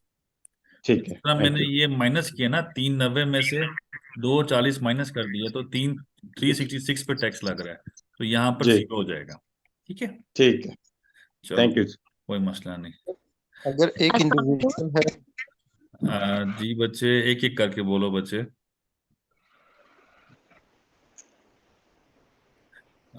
जी फायजा बच्चे, आई गेस आप बोल रही थी। जी जी जी जी, अस्सलाम वालेकुम सर। अच्छा, मेरा क्वेश्चन है कि टैक्स फाइल में अगर कोई फैमिली सपोर्ट से पैसे आते हो, जैसे सिबलिंग्स आपस में एक दूसरे को ट्रांसफर कर देते हैं बैंक अकाउंट में, तो वो मैं कहाँ पर मेंशन करूंगी? आपको वैसे ही पैसे दे रहा है कोई? नहीं, लाइक हम लोग फैमिली में सिबलिंग्स होते हैं ना, कोई क्रेडिट कार्ड का बिल पे कर रहे होते हैं या यूटिलिटी बिल पे कर रहे होते हैं, तो उसमें हम आपस में अकाउंट में ट्रांसफर कर देते हैं, तो वो मैं कहाँ पे करूंगी? वो तो फिर लाइक अगर मैं अपनी सिस्टर के अकाउंट में करती हूँ तो वो उनकी इनकम बन जाती है, राइट? तो वो फिर मैं कहाँ पे करूंगी? और वो मंथली ऐसा हो रहा होता है लाइक। सॉरी बच्चे, एक मजाक कर रहा हूँ, माइंड ना करना, ऐसी बहनें अल्लाह मुझे भी दे, ठीक है। मेरे अकाउंट में ट्रांसफर कर दे जी, ये आप बिल जमा करा देना, ठीक है। तो चले, कोई मसला नहीं। अच्छा, जब भी आपको पैसे अस्सलाम आते वालेकुम हैं, सर। सबर बच्चे सबर, मुझे जवाब देने दो। बच्चे, जब भी पैसे, कोई ऐसे पैसे आते हैं, कोई दोस्त आपको देता है, कोई कजन्स आपको देते हैं फॉर द आपकी इनकम, बच्चे म्यूट कर दो, वीडियो रिस्पेक्ट सारे ना। अच्छा, आपको कोई पैसे देता है, कोई वैसे ही खर्चे के लिए या कुछ भी देता है फैमिली में, मैं पर्टिकुलरली कहूंगा कि फैमिली के अंदर, फैमिली आए या कोई भी आए, दोस्त भी आ जाए या जो भी आए, एक तो पैसे होते हैं जो वालदैन देते हैं, एक पैसे जो वैसे ही कोई बंदा काम के लिए भेजता है, जैसे कि मुझे कराची से किसी ने कहा कि भाई इस्लामाबाद में फलाने बंदे को 10 लाख रुपए दे दो, उसने मेरे अकाउंट में पैसे भेज दिए और मैंने यहाँ से उसके अकाउंट में वो उस बंदे को 10 लाख अपने अकाउंट से निकाल के उस बंदे को 10 लाख रुपए दे दिए। तो इस तरह के सिनेरियो में जब फैमिली भी पैसे दे दे, फैमिली में वालिदैन के अलावा यो जो आपकी इनकम नहीं है, तो यहाँ बच्चे वेल्थ स्टेटमेंट में एक आ रहा है कॉलम इनफ्लोज के अंदर अदर्स, यहाँ पर मैं राइट 10 लाख बुक कर दूंगा, यहाँ पे कैलकुलेट कर दूंगा बच्चों, और फिर ये एडजस्टमेंट इन आउटफ्लोज, ठीक है, इसमें मैं जो भी कंटेंट्स है कि amount paid on behalf of whatsoever, जिसके बिहाफ पे पैसे पे किए हैं, तो यहाँ पर भी मैं 10 लाख बुक कर दूंगा, ठीक है। तो इस तरह के पैसे में, लेकिन कल को मुझे एफबीआर इस अदर्स को जरूर हिट करता है, तो इस अदर्स का मेरे पास प्रॉपर एविडेंस होना चाहिए, evidence in the form of affidavit, और उनके या मैं उनको मुझे कोई नोटिस आता है तो मैं उस बंदे को पेश कर सकूं कि 10 लाख मुझे इसने दिए थे, ये मैंने काम किया था, मेरी इनकम नहीं है, ये उसका काम था, मैंने पैसे इधर से इधर कर दिए, आप उसको नोटिस करो, वो जाने और आप जानो, मेरा कोई ताल्लुक नहीं इस पैसों से, मेरी इनकम नहीं है ये पैसे, ठीक है। तो राइट ये एफबीआर राइट कर सकता है, तो फिर आपने इस तरह करना है, ठीक है बच्चों। Right. Thank you so much. Thank you. ठीक है, वेलकम जी। अस्सलाम वालेकुम सर। जी बच्चे बोलो, 31 गैलेक्सी। सर एक छोटा सा क्वेश्चन था मेरा। प्लीज। सर वेल्थ ये एफपीआर में हमने टोटल अपनी यानी कि सोर्स ऑफ इनकम, अपने एक्सपेंस और कैपिटल और लायबिलिटीज के बारे में बताना होता है, तो सर अगर आप हमें स्टेप वाइज समझा देंगे कि हमारी एक पूरे एक साल की इनकम इतनी है, सबसे पहले आपने यहाँ पे अपनी इनकम लिखनी है, फिर इसके बाद आपने एसेट इस तरह आपने यानी कि डिस्क्राइब करने हैं, फिर आपने अपने एक्सपेंस स्टेप वाइज अगर आप हमें बताएंगे यहाँ पे आपने अपने एक्सपेंस लिखने हैं और इस तरह कैलकुलेशन करनी है, तो फिर सर जी थोड़ी सी आसानी हो जाएगी समझने में। अभी तो सर जी थोड़ी सी आपने जब से समझाया ना तो मुझे कुछ भी आपका थोड़ा सा समझ नहीं आया कि कभी हम यानी कि रिकैंसलेशन पे जा रहे हैं, कभी हम यानी कि पर्सनल एक्सपेंस पे, कभी हम यानी कि कहीं मूव कर रहे हैं, तो वो आप थोड़ा सा जल्दी में अगर हम स्टेप वाइज यानी कि जिस तरह हम बैलेंस शीट बनाते हैं या स्टेप वाइज कर लेंगे तो वो हमारे लिए समझने में भी आसानी हो जाएगी और चीजें भी सर जी थोड़ा सा क्लियरली समझ आ जाएगी। चलो थैंक यू बच्चे फॉर एडवाइस, मैं आपकी एडवाइस को जरूर नजरसानी में रखूंगा। मेरी बच्चे बात सुन लो, सारे के सारे बच्चे, कोई मसला नहीं बच्चे। एम्प्लॉयमेंट जो है, मैंने सैलरी का बताया कि मैंने सैलरी पे, आप सारे बच्चे गौर से सुनो जिस बच्चे को कंफ्यूजन हो रही है, मैंने कहा कि मैंने अपनी इनकम डालनी है यहाँ एम्प्लॉयमेंट में, जो मुझे पैसे आएंगे मैं यहाँ पर डालूंगा, अगर कोई एग्जम्पशन है यहाँ पर डाल दूंगा, ये चीज खत्म। मैंने कहा इसका टैक्स कैसे चेक होगा, टैक्स चेक होगा टैक्स चार्जेबल पेमेंट्स में, कंप्यूटेशन पे क्लिक करूंगा और यहाँ पर मेरे पास सबसे बॉटम पे एडमिटेड इनकम टैक्स आ रहा होगा, तो मैं इसका चालान जमा कराऊंगा तो मेरी रिटर्न सबमिट होगी, अदरवाइज नहीं। अब ये बात, तीसरी बात मैंने जो बताई कि जैसे ही पैसे आए हैं आपको, आपने डिक्लेयर करने हैं रिकंसिलिएशन ऑफ नेट एसेट्स में, ये मैंने एक सीक्वेंस बताया है, ठीक है। रिकंसिलिएशन ऑफ नेट एसेट्स में income declared as per return for subject to normal tax, यहाँ पर जो अमाउंट आई वो डाल दोगे। लैग हो रही है वीडियो। अच्छा सॉरी, जिसकी बच्चों मेरी तरफ तो ठीक चल रही है, मैं स्पीड से सही चल रहा हूँ। अच्छा खैर, एम्प्लॉयमेंट के अंदर सैलरी ये पहले आप फिल करोगे, सैलरी के बाद टैक्स चार्जेबल पेमेंट्स में कंप्यूटेशन में जाओगे, यहाँ पर टैक्स देखोगे, अपना टैक्स का चालान बना के जमा करने के लिए दे दोगे, उसके बाद वेल्थ स्टेटमेंट में रिकंसिलिएशन ऑफ नेट एसेट्स पे जाओगे, यहां पर अमाउंट डिक्लेयर करोगे जो भी इनकम आई है, जो इनकम आई यहां पर डिक्लेयर कर दोगे। जब इस जगह पे डिक्लेयर करोगे फिर आपने पर्सनल एसेट्स और पर्सनल एक्सपेंस में जाना है कि ये स्टेप है। First step employment, second step tax chargeable payments और third step reconciliation of net assets. फिर आप ये इसी तरह आप कर सकते हो, मैंने सिर्फ वही समझाया है जो सीक्वेंस वाइज है, मैंने अभी एब्रप्टली नहीं पढ़ाया, एब्रप्टली पढ़ाऊंगा तो आपको चस आ जाएगी, ठीक है, टेंशन नहीं लेनी। लेकिन ये सीक्वेंस ऐसे ही रहेगा, चाहे जैसे भी कर लो, इससे बेहतर सीक्वेंस नहीं आएगा। ये जो बच्चा खूबसूरत से स्क्रीन पे कर रहा है ना एनोटेट, मेहरबानी फरमाओ ना करो, ठीक है।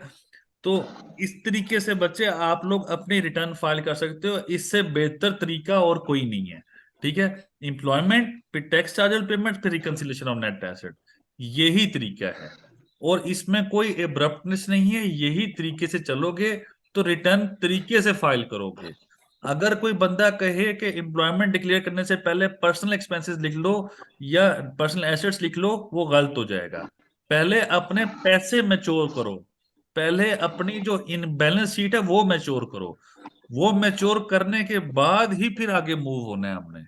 और वो सबसे पहले जो इनकम आई है वो निकालोगे आप, वो डालोगे और फिर ही आगे एडजस्ट करते जाओगे। अदरवाइज इनकम जब पैसे आएंगे वो प्रॉपरली मेंटेन नहीं कर सकोगे, वो प्रॉपरली डिक्लेयर नहीं कर सकोगे, फंसे रहोगे। इसी तरीके से मैंने समझाया है। अगर आपको नहीं समझ आती बच्चे दोबारा मुझसे पूछ लेना, बट ऑन द कॉल। ठीक है, मैं आपको कॉल पे सेपरेट बता दूंगा, बट ये तरीका इसी तरीके से ही चलेगा। और मैंने कोई माइंड नहीं किया किसी क्वेश्चन का, जितने मर्जी करो, मुझे गाइडलाइन देनी है, I love to have that guidance. ठीक है, बट मैं उसी तरीके से तो समझाऊंगा सर जो आप लोग सब लोगों के लिए बेहतर होगा, वही तरीका मैं अपना रहा हूँ। ठीक है, सर मुझे एक बात पूछनी थी। जी शरोज बच्चे पूछ लो आप। अच्छा सर, फॉर एग्जांपल किसी की इनकम 10 लाख है या 2 मिलियन है, उसको हमने अगर उसको टैक्स चार्जेस से बचाना है तो उसके लिए क्या करना पड़ेगा? उसकी इनकम है जी सर, बच्चे उसको फिर जो इनकम आ रही है बाय सैलरी आए या बाय बिजनेस आए, वो 1 मिलियन या 1.5 मिलियन या 2 मिलियन हो, उसको हमने टैक्स चार्जेस से बचाना है। क्यों? हेलो, जी जी बच्चे, मैं पूछा क्यों? बस वैसे ही क्यों? बच्चे बच्चे जी सर। ये बातें ना अच्छी नहीं होती। ठीक है, आपकी मैं जी एडवाइस के लिए कहता हूँ। कोई जी बंदा भी सर। कहे ना मैंने टैक्स नहीं देना, तो आप जी उसे सर। कहो बच्चे, कोई भी बंदा उसे कहो यार मैं कोई आसमान से उतरा हूं कि मैं टैक्स दे रहा हूं तुम नहीं टैक्स दे रहे। ठीक है, जी सर। इस तरीके से नहीं होता। जिसका टैक्स जो बनता है, आप लोग मेरी क्लास में 71-2 बच्चे बैठे हैं, जी आप सर। लोग एक चीज गौर से सुन लो। टैक्स बनता जी है उसे को पे करे, नहीं पे करना मिर्च से चला जाए उठ के। आपके ऊपर गवर्नमेंट ऑफ पाकिस्तान की, आपके वालदैन की, एक बीइंग अ मुस्लिम या being a citizen of Pakistan whatsoever, आप पे एक रिस्पॉन्सिबिलिटी है कि इस मुल्क के कवानीन के साथ चलना है। ठीक है, आप नहीं चलोगे आप लोग मुजरिम बनोगे। मुजरिम मैं क्लास में बनना नहीं सिखा सकता। ठीक है, ठीक। जहां पर थोड़ा बहुत ऊपर नीचे होता है जिसे कह लो टैक्स अवॉइडेंस, वो तरीका हम पढ़ेंगे। लेकिन टैक्स लगे ही ना, वो तरीका मैं नहीं बता सकता। ताड़ी बड़ी मेहरबानी। ठीक है, जो मेरी क्लास में इस तरह का बच्चा है जो कहेगा कि सर हमने सिर्फ वही तरीके सीखने के टैक्स से हम बचें कैसे, टैक्स से बचने का तरीका नहीं, टैक्स को बेहतर तरीके से एडमिनिस्टर करने का तरीका बता सकता हूं। ये नहीं मैं बता सकता कि टैक्स से चोरी कैसे, क्योंकि मुझे भी नहीं पता। ठीक है, शायद मैं भी उस चीज में नाअहल हूंगा, तो मैं आपको शायद प्रॉपरली समझा भी ना सकूं। ठीक है, बहरहाल खैर with the passage of time आपको काफी ऐसी चीजें मिलेंगी जो जिससे आप टैक्स अवॉइडेंस खुद से समझ सकते हो। ठीक है, क्लास में रहोगे तो। क्या आपकी शुक्रिया सर, बात? शुक्रिया सर। माजरत माजरत। तो मेरा भी एक सवाल है सर। अस्सलाम वालेकुम सर। हेलो। यार अच्छा शर्जील, अच्छा सारे बच्चों अभी फिलहाल जरा 5 से 10 मिनट चुप कर जाओ।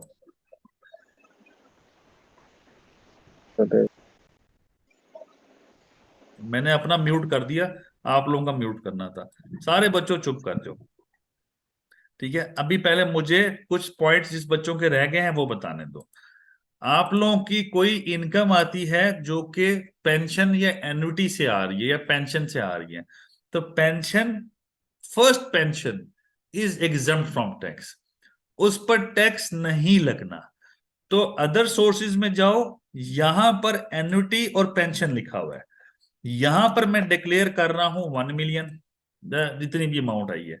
ठीक है, और मैंने कैलकुलेट की ऑप्शन पे क्लिक किया, इस पे टैक्स कैलकुलेट हो रहा है। ठीक है, जो कि टैक्स चार्जेबल में कंप्यूटेशन में आ रहा होगा। मैंने इस पेंशन को, क्योंकि by law this is exempt from tax, therefore मैं इसको, इसके अगला जो कॉलम है वहां पर भी 1 मिलियन लिख दूंगा। जब मैं 1 मिलियन लिखूंगा तो यहां पर बच्चों देखो, amount subject to normal tax के अंदर ये अमाउंट 0 हो गई है। तो अब पेंशन या एन्युटी कैसे डिक्लेयर करनी है? इस तरीके से बच्चों डिक्लेयर करनी है। पूरे साल की जो पेंशन आई इस तरीके से डिक्लेयर करोगे, this is exempt from tax. आप ऐसे ही एग्जम्पशन डिक्लेयर कर सकते हो। अदर देन दिस कोई और काम नहीं करना, यहां पे लिखो एग्जम्प्ट फ्रॉम टैक्स। ठीक है। अब ये जो पेंशन आई है, ये एग्जम्प्ट फ्रॉम टैक्स आई है, ये 1 मिलियन की है। इसी 1 मिलियन को वेल्थ स्टेटमेंट में जाके, रिकंसिलेशन ऑफ नेट एसेट में जाके यहां पर एक 1 मिलियन ऐड कर देना है। तो मैंने यहां पर 1 मिलियन ऐड किया, तो कैलकुलेट किया, तो अकॉर्डिंगली मेरी ये एग्जम्प्ट फ्रॉम टैक्स जो है, पहले 240 था, अब 1240 हो गया। तो ये एडजस्ट हो गया। अब इस टोटल को मैं एडजस्ट करता रहूंगा पर्सनल एसेट और पर्सनल एक्सपेंसेस के अंदर। याद रखिएगा, जब तक ये अनरिकंसाइल्ड अमाउंट 0 ना हो जाए तब तक ये ऐसे ही रहेगा। एग्जम्प्ट जिसे कह लो कि वो नहीं होगा, क्या कहते हैं, रिकंसाइल नहीं होगा, 0 नहीं होगा, तब तक रिटर्न आपकी सबमिट नहीं होगी बच्चों। ये ऐसे ही चलेगा। खैर, एक और कंसेप्ट बच्चों, एक बच्चों ने क्वेश्चन पूछा, मैं फौरन बता दूं क्योंकि शायद बच्चे क्लास छोड़ जाएं। मैं अभी रिटर्न, जिस किसी ने रिटर्न की एक्सटेंशन फाइल करनी है, तो बच्चों ये डिक्लेरेशन पे मैं क्लिक कर रहा हूं। इस डिक्लेरेशन में यहां पर एक्सटेंशन एप्लीकेशन आ रहा है। इस एक्सटेंशन एप्लीकेशन पे मैंने क्लिक किया, इसके बाद आ रहा है फॉर फाइलिंग ऑफ रिटर्न। मैं इस for filing extension for filing of return, मैं इस पे क्लिक करूंगा बच्चों। यहां पर 2023 लिखूंगा, ये पीरियड आ गया मेरे पास। मैं इस पे क्लिक करूंगा, कंटिन्यू की ऑप्शन पे क्लिक कर रहा हूं बच्चों, तो मेरे आगे ये पेज खुल गया। जब ये पेज खुला, मैं इसी को सबमिट कर दूंगा कि 2023 के लिए मुझे पास बनी बनाई एप्लीकेशन है, सबमिट कर दूंगा। मुझे एक्सटेंशन मिल जाएगी ऑटोमेटिकली फॉर 15 डेज। इस तरीके से मैं अपनी रिटर्न की एक्सटेंशन फाइल कर सकता हूं। मैं एक दफा रिपीट कर देता हूं बच्चों आप सबके लिए, जिस किसी ने नहीं सुना मैं उसको दोबारा बताता हूं बच्चों।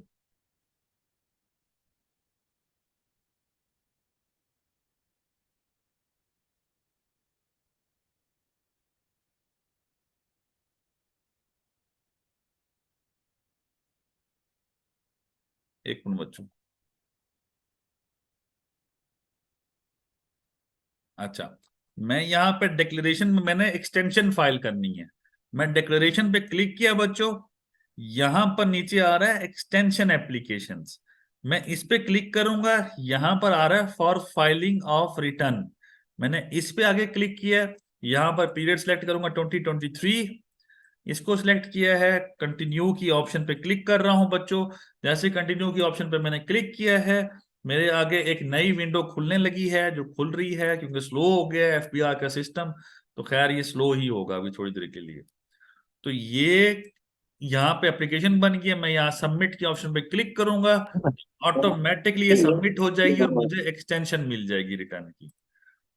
तो अब बच्चों, अभी फिलहाल के लिए माजरत के साथ मैं कहूंगा, अभी फिलहाल क्वेश्चंस पूछ लो 10 मिनट 15 मिनट, उसके बाद आप सब छुट्टी करोगे। जिसने रिटर्न फाइल करनी कर ले। अभी इतना ही टॉपिक बताऊंगा क्योंकि टाइम कंस्ट्रेंट है। मैं टॉपिक भी जाया नहीं करना चाहता, मैं रिटर्न भी जाया नहीं करना चाहता। एक्सटेंशन फाइल कर दो, अगले 2-3 टॉपिक्स में सैलरी का रिटर्न कवर हो जाएगी, तो फिर आप एक्सटेंड, फिर हम आगे पढ़ लेंगे तो कर लेंगे कवर। किसी और का कोई क्वेश्चन है तो बच्चों पूछो। अस्सलाम वालेकुम सर। जी सर। जी सर। जी हेलो ऐसे, अस्सलाम वालेकुम। जी उसामा मीर बच्चे, उमर मीर बच्चे बोलो पहले। सर ये है कि अगर किसी की फॉरेन इनकम है और वो कहाँ मेंशन करनी है, दूसरी बात ये कि अगर फॉरेन इनकम तो उसकी कुछ पाकिस्तान में है लेकिन कुछ उसके बाहर किसी अकाउंट में वाइज वगैरह में पड़ी हुई है, तो उसको क्या करेंगे हम? एक्सटेंशन फाइल कर दे यार। अच्छा, नहीं मैं वो देखता तो हूँ ठीक पहले है किसी और बच्चे का कोई वैसे। क्वेश्चन है। उमर मीर बच्चे जरा होल्ड पे रहो थोड़ी देर, मैं बच्चों के क्वेश्चन ले लूँ फिर आपको जी सर, समझा। मेरा भी क्वेश्चन है सर। बोलो बच्चे। सर मेरा क्वेश्चन ये है कि अगर किसी की इनकम जो है 3 मिलियन है, लेकिन उसका अकाउंट स्टेटमेंट बता रहा है 5 मिलियन या 6 मिलियन, सर उसको किस तरीके से मैनेज करेंगे? बचे 3 मिलियन इनकम है, बचे पैसे आए कहाँ से हैं? सर यही तो बात है, अगर हम उससे पूछते हैं वो बताता है कि यहाँ से पैसा है या वहां से पैसा है, तो उसको जो मतलब वो बता रहा है अकॉर्डिंग टू उसी के अंदर उस हिसाब से मेंशन कर दें। मेंशन कर दो, अगर इनकम है तो टैक्स, नहीं है तो फिर नहीं टैक्स। ठीक है सर। और सर दूसरा क्वेश्चन मेरा ये है सर, वो जो अभी मैडम ने भी कुछ सवाल किया था कि आप जैसे कोई आपके अकाउंट में यार मेरी मतलब मेरा अकाउंट, तुम ये जैसे कराची सिटी में बैठो, मुझे लाहौर से कोई 5 लाख रुपए भेज दे, अब मेरी इनकम तो 3 मिलियन है लेकिन 5 लाख रुपए भी मेरे अकाउंट में है, लेकिन उसने भेजे किसी को देने के लिए, अब मैंने वो उसको दे दिए, सर उसको किस तरीके से आप एक दफा फिर से रिपीट कर दिया कि आप तो मेंशन करेंगे। बच्चे अदर्स में डिक्लेयर करोगे, अदर्स में इनफ्लो के अदर्स में 2 मिलियन आ गए एक्स्ट्रा, और अदर्स जी जी कर दोगे आउटफ्लो में, ठीक है सर, ठीक है सर, थैंक यू। कोई मसला नहीं। सर मेरा क्वेश्चन है, सर मेरे सवाल का नहीं बताया आपने। जी जोहेब बच्चे इनकम बोलो। From Zoheb, income from foreign source के हवाले से मैंने आपसे सवाल किया था, और रिमिटेंस, फॉरेन रिमिटेंस, अच्छा चलो बच्चों। ये कैसे पुट करनी है? अच्छा, अगर रेमिटेंस आई है, रेमिटेंस में बता देता हूँ।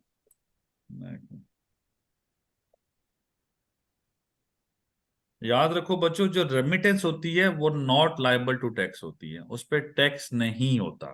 ठीक है, अब तो कितनी मोड़ तक सर? जितनी मर्जी रेमिटेंस आए, चाहे अरब रुपए आ गए, रेमिटेंस आइए। रेमिटेंस कौन भेज सकता है? रेमिटेंस भेज सकते हैं आपके ब्लड रिलेशंस वाले। अगर ब्लड रिलेशन वालों ने पैसे भेजे हैं तो कोई मसला नहीं। जितने भी पैसे आए हैं, फॉरेन रेमिटेंस ये आ रहा है बच्चों, यहाँ पे वेल्थ स्टेटमेंट के अंदर रिकंसिलिएशन ऑफ नेट एसेट में यहाँ पर अमाउंट डिक्लेयर करो बच्चों, जो रेमिटेंस आई है जितनी भी आई है डिक्लेयर करो, और अकॉर्डिंगली अपने पर्सनल एक्सपेंस और एसेट और लाइबिलिटीज को एडजस्ट कर दो। दूसरा क्वेश्चन, जिसने रेमिटेंस का क्वेश्चन पूछा था वो सुन ले। रेमिटेंस आई है, यहाँ पे डिक्लेयर करो, और अकॉर्डिंगली, क्योंकि उस पर टैक्स नहीं होता। ब्लड रिलेशन के अलावा कोई रेमिटेंस पाकिस्तान में मानता नहीं है। याद रखो, जब रेमिटेंस आएगी तो प्रोसीड रियलाइजेशन सर्टिफिकेट या रेमिटेंस सर्टिफिकेट आपने बैंक से जरूर लेना है। ठीक है। दूसरी और अहम चीज, अगर आपकी फ्रीलांसिंग की इनकम आई है, फ्रीलांसर से पैसे आते हैं, बाहर के मुल्क से पैसे आते हैं, तो वो कभी भी आपकी रेमिटेंस नहीं होती, वो आपकी हमेशा बिजनेस इनकम होती है। आप बिजनेस कर रहे हो, वो बिजनेस इनकम होगी। तो आपने बिजनेस में जाके मैन्युफैक्चरिंग ट्रेडिंग आइटम में, या यहाँ पर एक है, एक मिनट, फॉरेन सोर्स। अच्छा, ये आ रही है बच्चों फॉरेन बिजनेस इनकम। यहां पर फॉरेन बिजनेस इनकम में, बल्कि फॉरेन बिजनेस इनकम में यहां पर डालो जितने भी आपको पैसे आए हैं, जितने भी आपके डॉलर्स आए हैं, जो भी हैं यहां पर डालो। और इससे अगले कॉलम में भी, जैसे लाख रुपए आया है, मैं फॉर एग्जांपल बता रहा हूँ, और यहीं पे मैंने लाख रुपए डाल देता हूँ, इसको मैं कैलकुलेट करूंगा, इस पे अकॉर्डिंगली टैक्स 0 बन जाएगा। इस पर मेरा टैक्स कटा होगा, जो कि फाइनल टैक्स में होगा, वो 1% के हिसाब से होगा। तो वो 1% मैंने नीचे आ रहा होगा, तो 150 जिसे कह लो एक्सपोर्ट का आ रहा होगा, तो वो मैं जमा करा दूंगा और अकॉर्डिंगली बन जाएगा।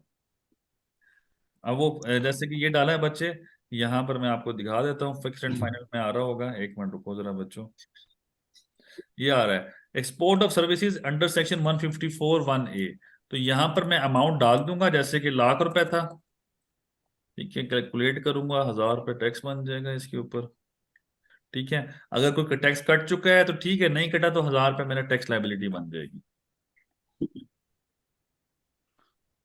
सर फॉरेन इनकम के हवाले से बता दें। बच्चे ये अगर फॉरेन इनकम तो दसी है, और की दसिया मैं।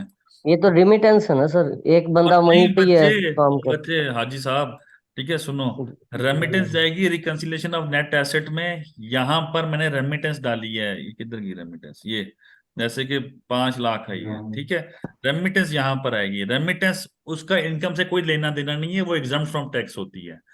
ठीक है, अगर मेरी फॉरेन इनकम है तो ये फॉरेन सोर्स के अंदर, फॉरेन सोर्सेज में जाऊंगा तो बिजनेस इनकम यहाँ पे डाल रहा हूँ बच्चे, ये मेरी इनकम है। अस्सलाम वालेकुम सर। सर सवाल कर लूँ? जी जी बच्चे बोलो। सर अगर कोई न्यू फाइलर बन रहा है और उसकी प्रॉपर्टी जो है तकरीबन 3-4 करोड़ की है, लेकिन उस पर जो टैक्स बनता है उसने पहले ही दे दिया है, 2015 या 16 में दे दिया है, तो अब वो 7E में फिर से आएगा तो वो कैसे एग्जाम्प्ट होगा सर? एग्जाम्प्ट नहीं होगा, अगर वही उसकी प्रॉपर्टी है, कोई उस पे वो नहीं है, क्या नाम है जिसे कहो कि उसकी पहले जितना मर्जी टैक्स दे दिया हो, 7E नया टैक्स लगे, उस पर टैक्स अकॉर्डिंगली बन जाएगा। ठीक है, देना होगा सर। देना होगा, कोई माफी नहीं। अस्सलाम वालेकुम सर। वालेकुम सलाम। यार सर मेरा क्वेश्चन ये था कि जैसे हम लोग ग्रोसरी शॉपिंग करते हैं या होटलिंग करते हैं, उसके बिल पे भी 17% या 18% टैक्स लगता है। जी और बताइए। मोबाइल जो है बैलेंस चार्ज करते हैं, उस पर भी जो है ना अच्छा खासा बैलेंस हो जाता है, और अच्छा खासा उस पर टैक्स भर देते हैं साल का। तो वो हम किस किस तरह एडजस्ट करेंगे? उनकी स्लिप जो है रखनी, संभाल के रखनी पड़ेगी, उसकी अटैचमेंट देनी पड़ती है। बच्चे जो होटल वगैरह है उस पे आपका जो टैक्स होता है वो आपका सेल्स टैक्स होता है, वो आप एडजस्ट नहीं कर सकते। अपार्ट फ्रॉम दैट जो मोबाइल का, गाड़ी का जो टोकन टैक्स होता है, गाड़ी के रजिस्ट्रेशन का टैक्स होता है, मोबाइल बिल जो चार्ज करते हो उसमें टैक्स होता है, जो सैलरी का टैक्स हो गया वो आपका एडजस्टेबल होता है। उसके सर्टिफिकेट्स ले लो, जो जो कंपनी है जिससे आप इंटरनेट सर्विसेज या मोबाइल की सर्विसेज ले रहे हो, तो आप सर्विसेज ठीक ले लोगे, अकॉर्डिंगली वो हो जाएगा। क्या कहते हैं? ठीक है सर, अस्सलाम थैंक वालेकुम। यू। अस्सलाम वालेकुम सर। यार एक मिनट, ये कौन कौन बोला है? सबर सबर, जिसने रेज हैंड किया। शर्जील। शर्जील, हमने रेज हैंड किया हुआ है? नहीं किया, चुप कर जाओ अभी। ठीक है, सर मैंने किया हुआ था, मैंने अभी अभी जो है तो लोअर अच्छा किया है सर एंड। बोलो बोलो, जल्दी से बोलो बच्चे। सर मेरा क्वेश्चन ये है कि अगर एक बंदा ऐसी फर्म में जॉब कर रहा है कि जो उसे जो है तो हम सैलरी कैश में दे देते हैं, और उसके साथ में वो छोटा मोटा कोई जो है तो बिजनेस भी साथ में चला रहा है, तो वो किस तरह जो है तो इनकम टैक्स फाइल तो करेगा? जो सैलरी आई है, सैलरी पे अकॉर्डिंगली एम्प्लॉयमेंट में डालोगे, बिजनेस की बिजनेस में डालोगे, अकॉर्डिंगली टैक्स लग जाएगा। नहीं, वो तो सर फिर अकाउंट के साथ उसको मैच नहीं कर सकेगा ना, क्योंकि उसे तो खैर सैलरी हाँ, कैश में मिल रही है। जो कैश में है तो फिर भी टैक्स तो बनेगा ना उस पे। टैक्स बन रहा है तो डाल दो। और सजील जो बच्चे, छोटी मोटी ट्रांजेक्शन, और बच्चे जो उसके साथ में छोटी मोटी ट्रांजेक्शन हो रही हैं साथ में सर। बच्चे ये सॉरी सर। तुम मुझसे बाद में पूछना शर्जील, कॉल पे, तुम्हारी अभी रिटर्न नहीं है अर्जेंट। ठीक है चलो। ठीक, ओके ओके। ओके। सर अभी आपने हाँ हाँ वीवो सर बच्चे। आवाज आ रही है? जी जी बच्चे बोलो। सर अभी आपने एक्सप्लेन किया कि अगर एक बंदे के मल्टीपल सोर्स हैं, एक सैलरी है और दूसरा किसी दूसरी सोर्स से इनकम आ रही है, तो आपने बताया कि सैलरी की सैलरी में शो कर देगा और जो बिजनेस की बिजनेस में।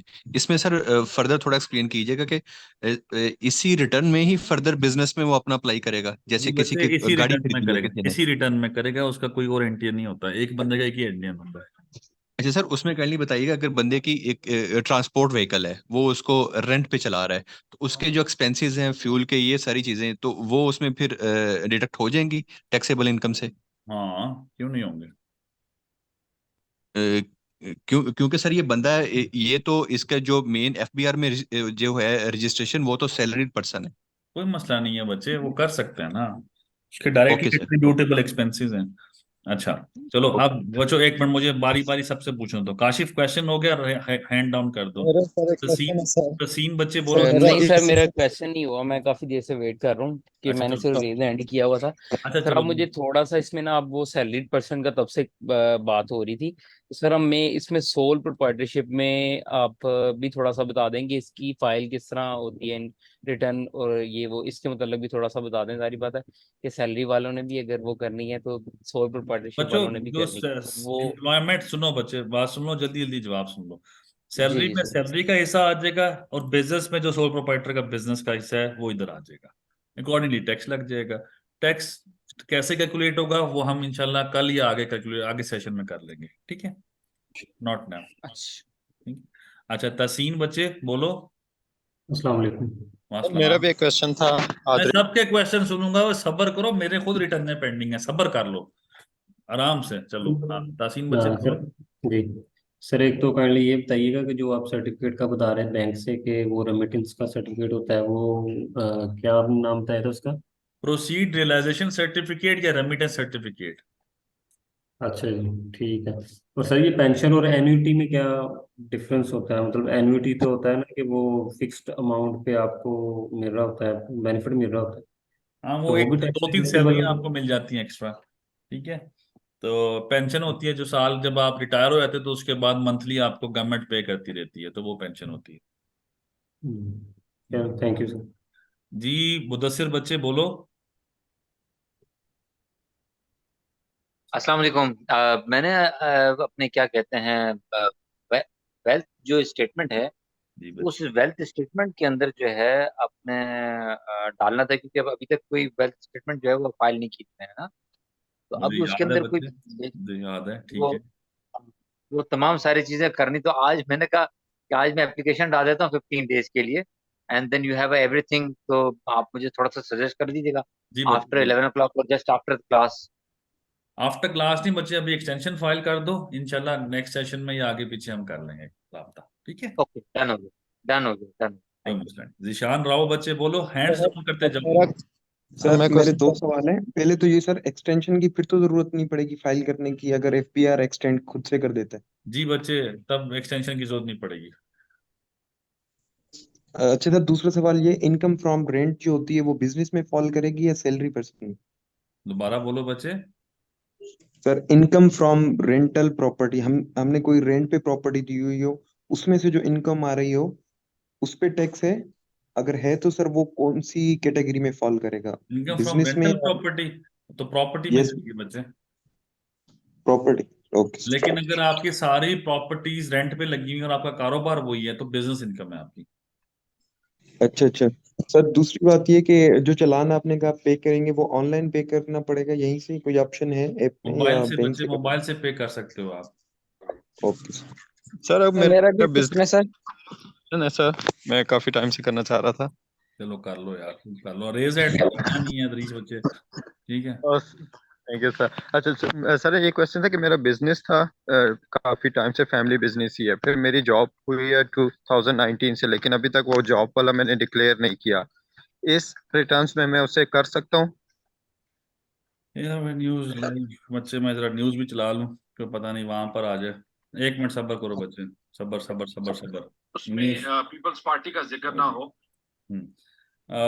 चलो बच्चों, न्यूज चल रही है, साथ साथ बोलते जाओ क्वेश्चंस।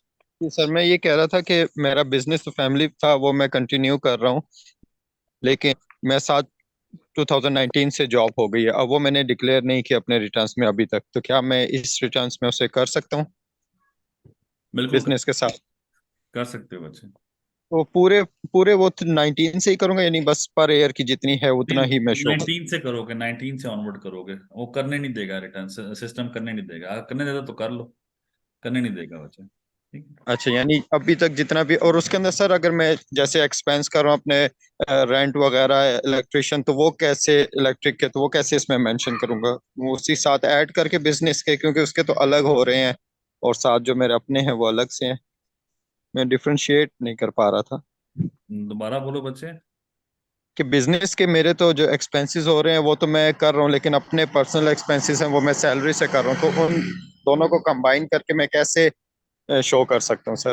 क्योंकि यहाँ पे तो एक ही उन्होंने एक्सपेंसेस और वो सारे दिए होते हैं, तो उसमें मैं कैसे बिजनेस शो में करूंगा कि बिजनेस के जाएंगे, यहाँ पे मैन्युफैक्चरिंग ट्रेडिंग आइटम आपके पास स्क्रीन पे खुला हुआ है, यहाँ पे डायरेक्ट जो बिजनेस के एक्सपेंस है वो जाएंगे, और जो वेल्थ स्टेटमेंट है यहाँ पे पर्सनल एक्सपेंस जाएंगे। अच्छा अच्छा, ठीक हो गया sir, thank you thank you. Zeeshan बच्चे, आपका मेरा क्वेश्चन भी हो गया क्वेश्चन था, है सर। सब्र कर लो। हाँ, जी क्वेश्चन हो नहीं गया था बच्चे, सर जीशान। मेरा जी क्वेश्चन है सर। सर, एक और चीज पूछनी थी इससे रिलेटेड। बच्चे फटाफट पूछो। सर जैसे ना 3 से 4 बैंक है जो रेंट पे दी हुई है, प्रॉपर्टी हमारी है पर वो रेंट पे दी हुई है। सर तो वो जो रेंट देते हैं हमें, तो वो अपना एफपीआर का पहले ही टैक्स काट लेते हैं, तो अभी इस सिचुएशन में क्या करना होगा सर? तो इनकम फ्रॉम प्रॉपर्टी में डिक्लेयर करो बच्चे उसको, वो ओके ओके सर। मैं देख लूंगा वैसे, लेकिन मेरे ख्याल से इनकम फ्रॉम प्रॉपर्टी में ही जाएगा, ठीक है। चलो उमर फारूक सर बच्चे मेरा भी बोलो। क्वेश्चन है सर। यार बच्चे सबर यार, मैं सबके सुन रहा हूँ। उमर फारूक। सर जी सर, मेरा क्वेश्चन ये है कि अभी जिस तरह अभी इन्होंने कर दिया 7E का फॉर्म डाल दिया, तो वह स्टेटमेंट में अब आपके जो पुराने एसेट्स है वो शो नहीं हो रहे, तो अगर बीच में मैंने, अगर फर्ज करें एक एसेट है वो अगर मैंने गिफ्ट कर दिया है अपने किसी रिलेटिव को, तो वो 7E में हम उसको कैसे शो करेंगे? 7E में जब आप एसेट कब निकाला है, 30 जून से पहले निकाला है? अच्छा, 30 जून से पहले निकाल। बस ठीक है, उसको डिक्लेयर करने की जरूरत ही नहीं है। Thank you sir, thank you. चलो शहबाज खालिद बच्चे बोलो, हैंड्स डाउन करते जाओ। सलाम अलैकुम। वालेकुम अस्सलाम। जी जी, शहबाज बच्चे किसी ने, अच्छा चलो, अब्दुल्ला नूर बच्चे बोलो। जी सर। सर मैंने ये पूछना था कि ये जो 6 लाख है ये टैक्सेबल अमाउंट है, तो 6 लाख से नीचे अगर कोई बंदा हो तो उसने अपनी रिटर्न फाइल करने के लिए जरूरी है, अगर वो करेगा तो उसको सबमिट कर देगा, तो वो बाद में कहाँ से चेक हो? यानी कि बाद वाली पहले वाली रिटर्न हमने जो सबमिट करवाई है उसके एसेट देखने हैं या डिक्लेरेशन देखनी है क्या क्या की, तो वो कहाँ से ये इस पोर्टल में कहाँ से चेक कर सकते बच्चे आपके कंप्लीटेड टास्क में डिक्लेरेशन के टैब में आ जाएगा, ठीक है, कंप्लीटेड टास्क डिक्लेरेशन टैब। चलो ठीक है। और अगर सर वो 6 लाख से नीचे है यानी कि बता, हाँ तो कोई टैक्स वो ही नहीं सबमिट लगेगा, करवा टैक्स दें। कैलकुलेट ही नहीं होगा बच्चे। चलो ठीक है। ठीक है जी। सर मेरा भी क्वेश्चन है सर। कौन बोला है, कौन बोला है? शहबाज शहबाज है सर। शिबाज बोलो बच्चे। सर मेरा क्वेश्चन है कि जब हम फर्स्ट टाइम रिटर्न फाइल करते हैं, हमने सैलरी वगैरह जो भी हमारा बिजनेस वगैरह वो हमने डिक्लेयर कर दिया, उसके बाद हम रिकनसाइल में आएंगे तो सर वहाँ पे एक प्रीवियस ईयर का ऑप्शन दे रहा होता है। सर उसको कैसे डिक्लेयर करते हैं, किस तरीके से, मतलब अपना एसेट्स डिक्लेयर करने से पहले प्रीवियस ईयर को डिक्लेयर कर दें, या फिर एसेट्स या सारी चीजें डिक्लेयर करने के बाद प्रीवियस ईयर को डिक्लेयर करें? एसेट डिक्लेयर कर दो, फिर उसके बाद देखो प्रीवियस ईयर में अगर ज्यादा एसेट थे तो वो डिक्लेयर करो पहले, फिर वो मतलब एक पहले प्रीवियस ईयर डाल दोगे टोटल अमाउंट उतने की ही एसेट डलने चाहिए, फिर जो इस साल में इजाफा हुआ वो डालोगे। ठीक है सर, थैंक यू सर। कोई मसला नहीं। हाँ मोहम्मद, सर। ये कौन है अब? ये मतलब प्रीवियस वाला नहीं समझा, जरा काइंडली रिपीट कर देंगे। बच्चे पहले प्रीवियस ईयर में करोड़ रुपए के एसेट थे आपके एक साल पहले 30 जून 2022 को, तो पहले करोड़ रुपए लिखो, फिर एसेट डाल दो सारे, करोड़ रुपए के साथ टैली कर जाएंगे, फिर जो इस साल 36 लाख 50 लाख जितने भी पैसे आए, फिर उसके हिसाब से इस साल के एसेट्स को एडजस्ट करो। ठीक है, जुनेद मेयो बच्चे बोलो, जुनेद मेयो बच्चे बोलो।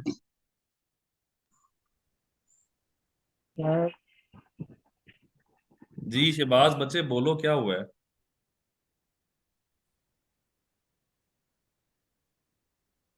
वो किसी को समझ नहीं आ रही क्या हुआ है? मैं कर देता हूँ। हाँ बोलो बच्चे, जुनेद बच्चे बोलो। हाँ यार, जुनेद में हो अस्सलाम वालेकुम। जुनेद में हो बच्चे बोलो। सर आवाज आ रही है मेरी?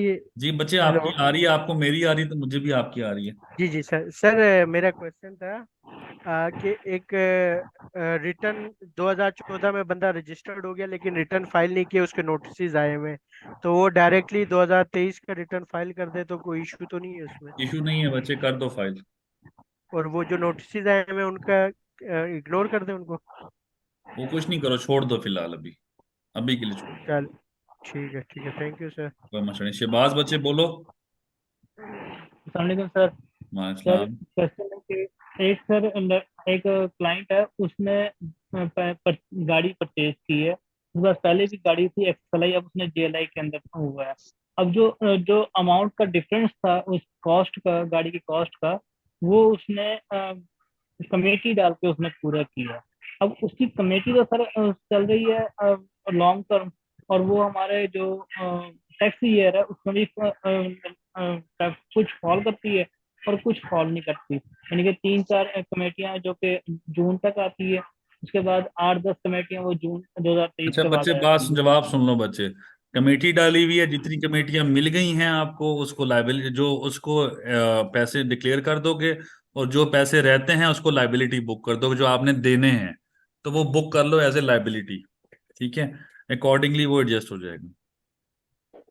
अच्छा सर, एक ये था कि एक इनकम है, हम 3 बहन भाई हैं, तो हमारी इनकम आती है रेंटल इनकम। अब उसमें मैं तो सर रजिस्टर हूँ फाइलर के तौर पे, बाकी जो मेरे जो सिस्टर हैं वो रजिस्टर नहीं है। अब तो मैं सर अपनी जो मेरी शेयर बनता है इनकम का, जस्ट मैं वही करूँगा अपना टैक्स में डिक्लेयर।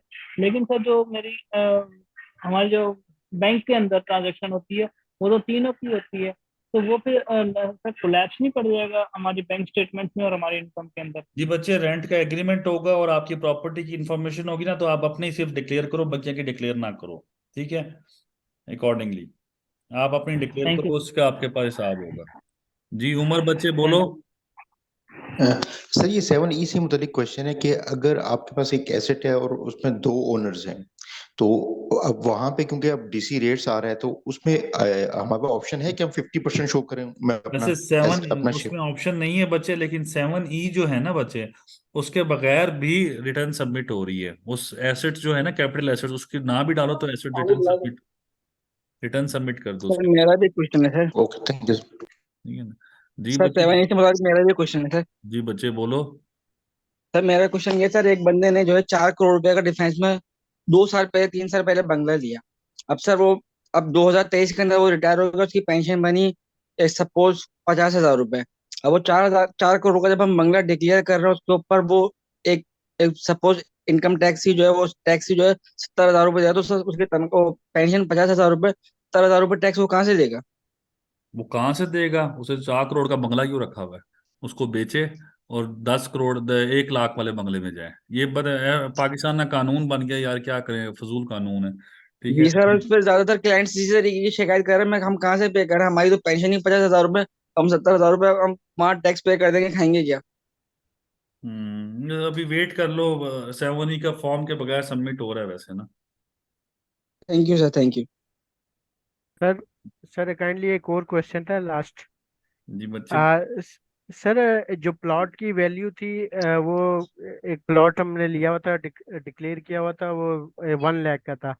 अब उसकी वैल्यू 10 लाख हो मेरी गई है। क्लास कर रहे तो उसको सर रिटर्न में कैसे हो, टास्क उसको तो बोलो ना, बैच लिया है सारे। करंट ईयर में उसको रीवैल्यूएट करेंगे या नहीं करेंगे? सॉरी और बच्चे, उसको मैं करंट ईयर में बच्चे रिवैल्यू कर दो ना बच्चे। वैसे तुम्हारा सवाल था 1 लाख 10 लाख बच्चे। आपने ना उसको रिवैल्यू नहीं करना, लेकिन 7 में आपने रिवैल्यू कर लेना है। ठीक है।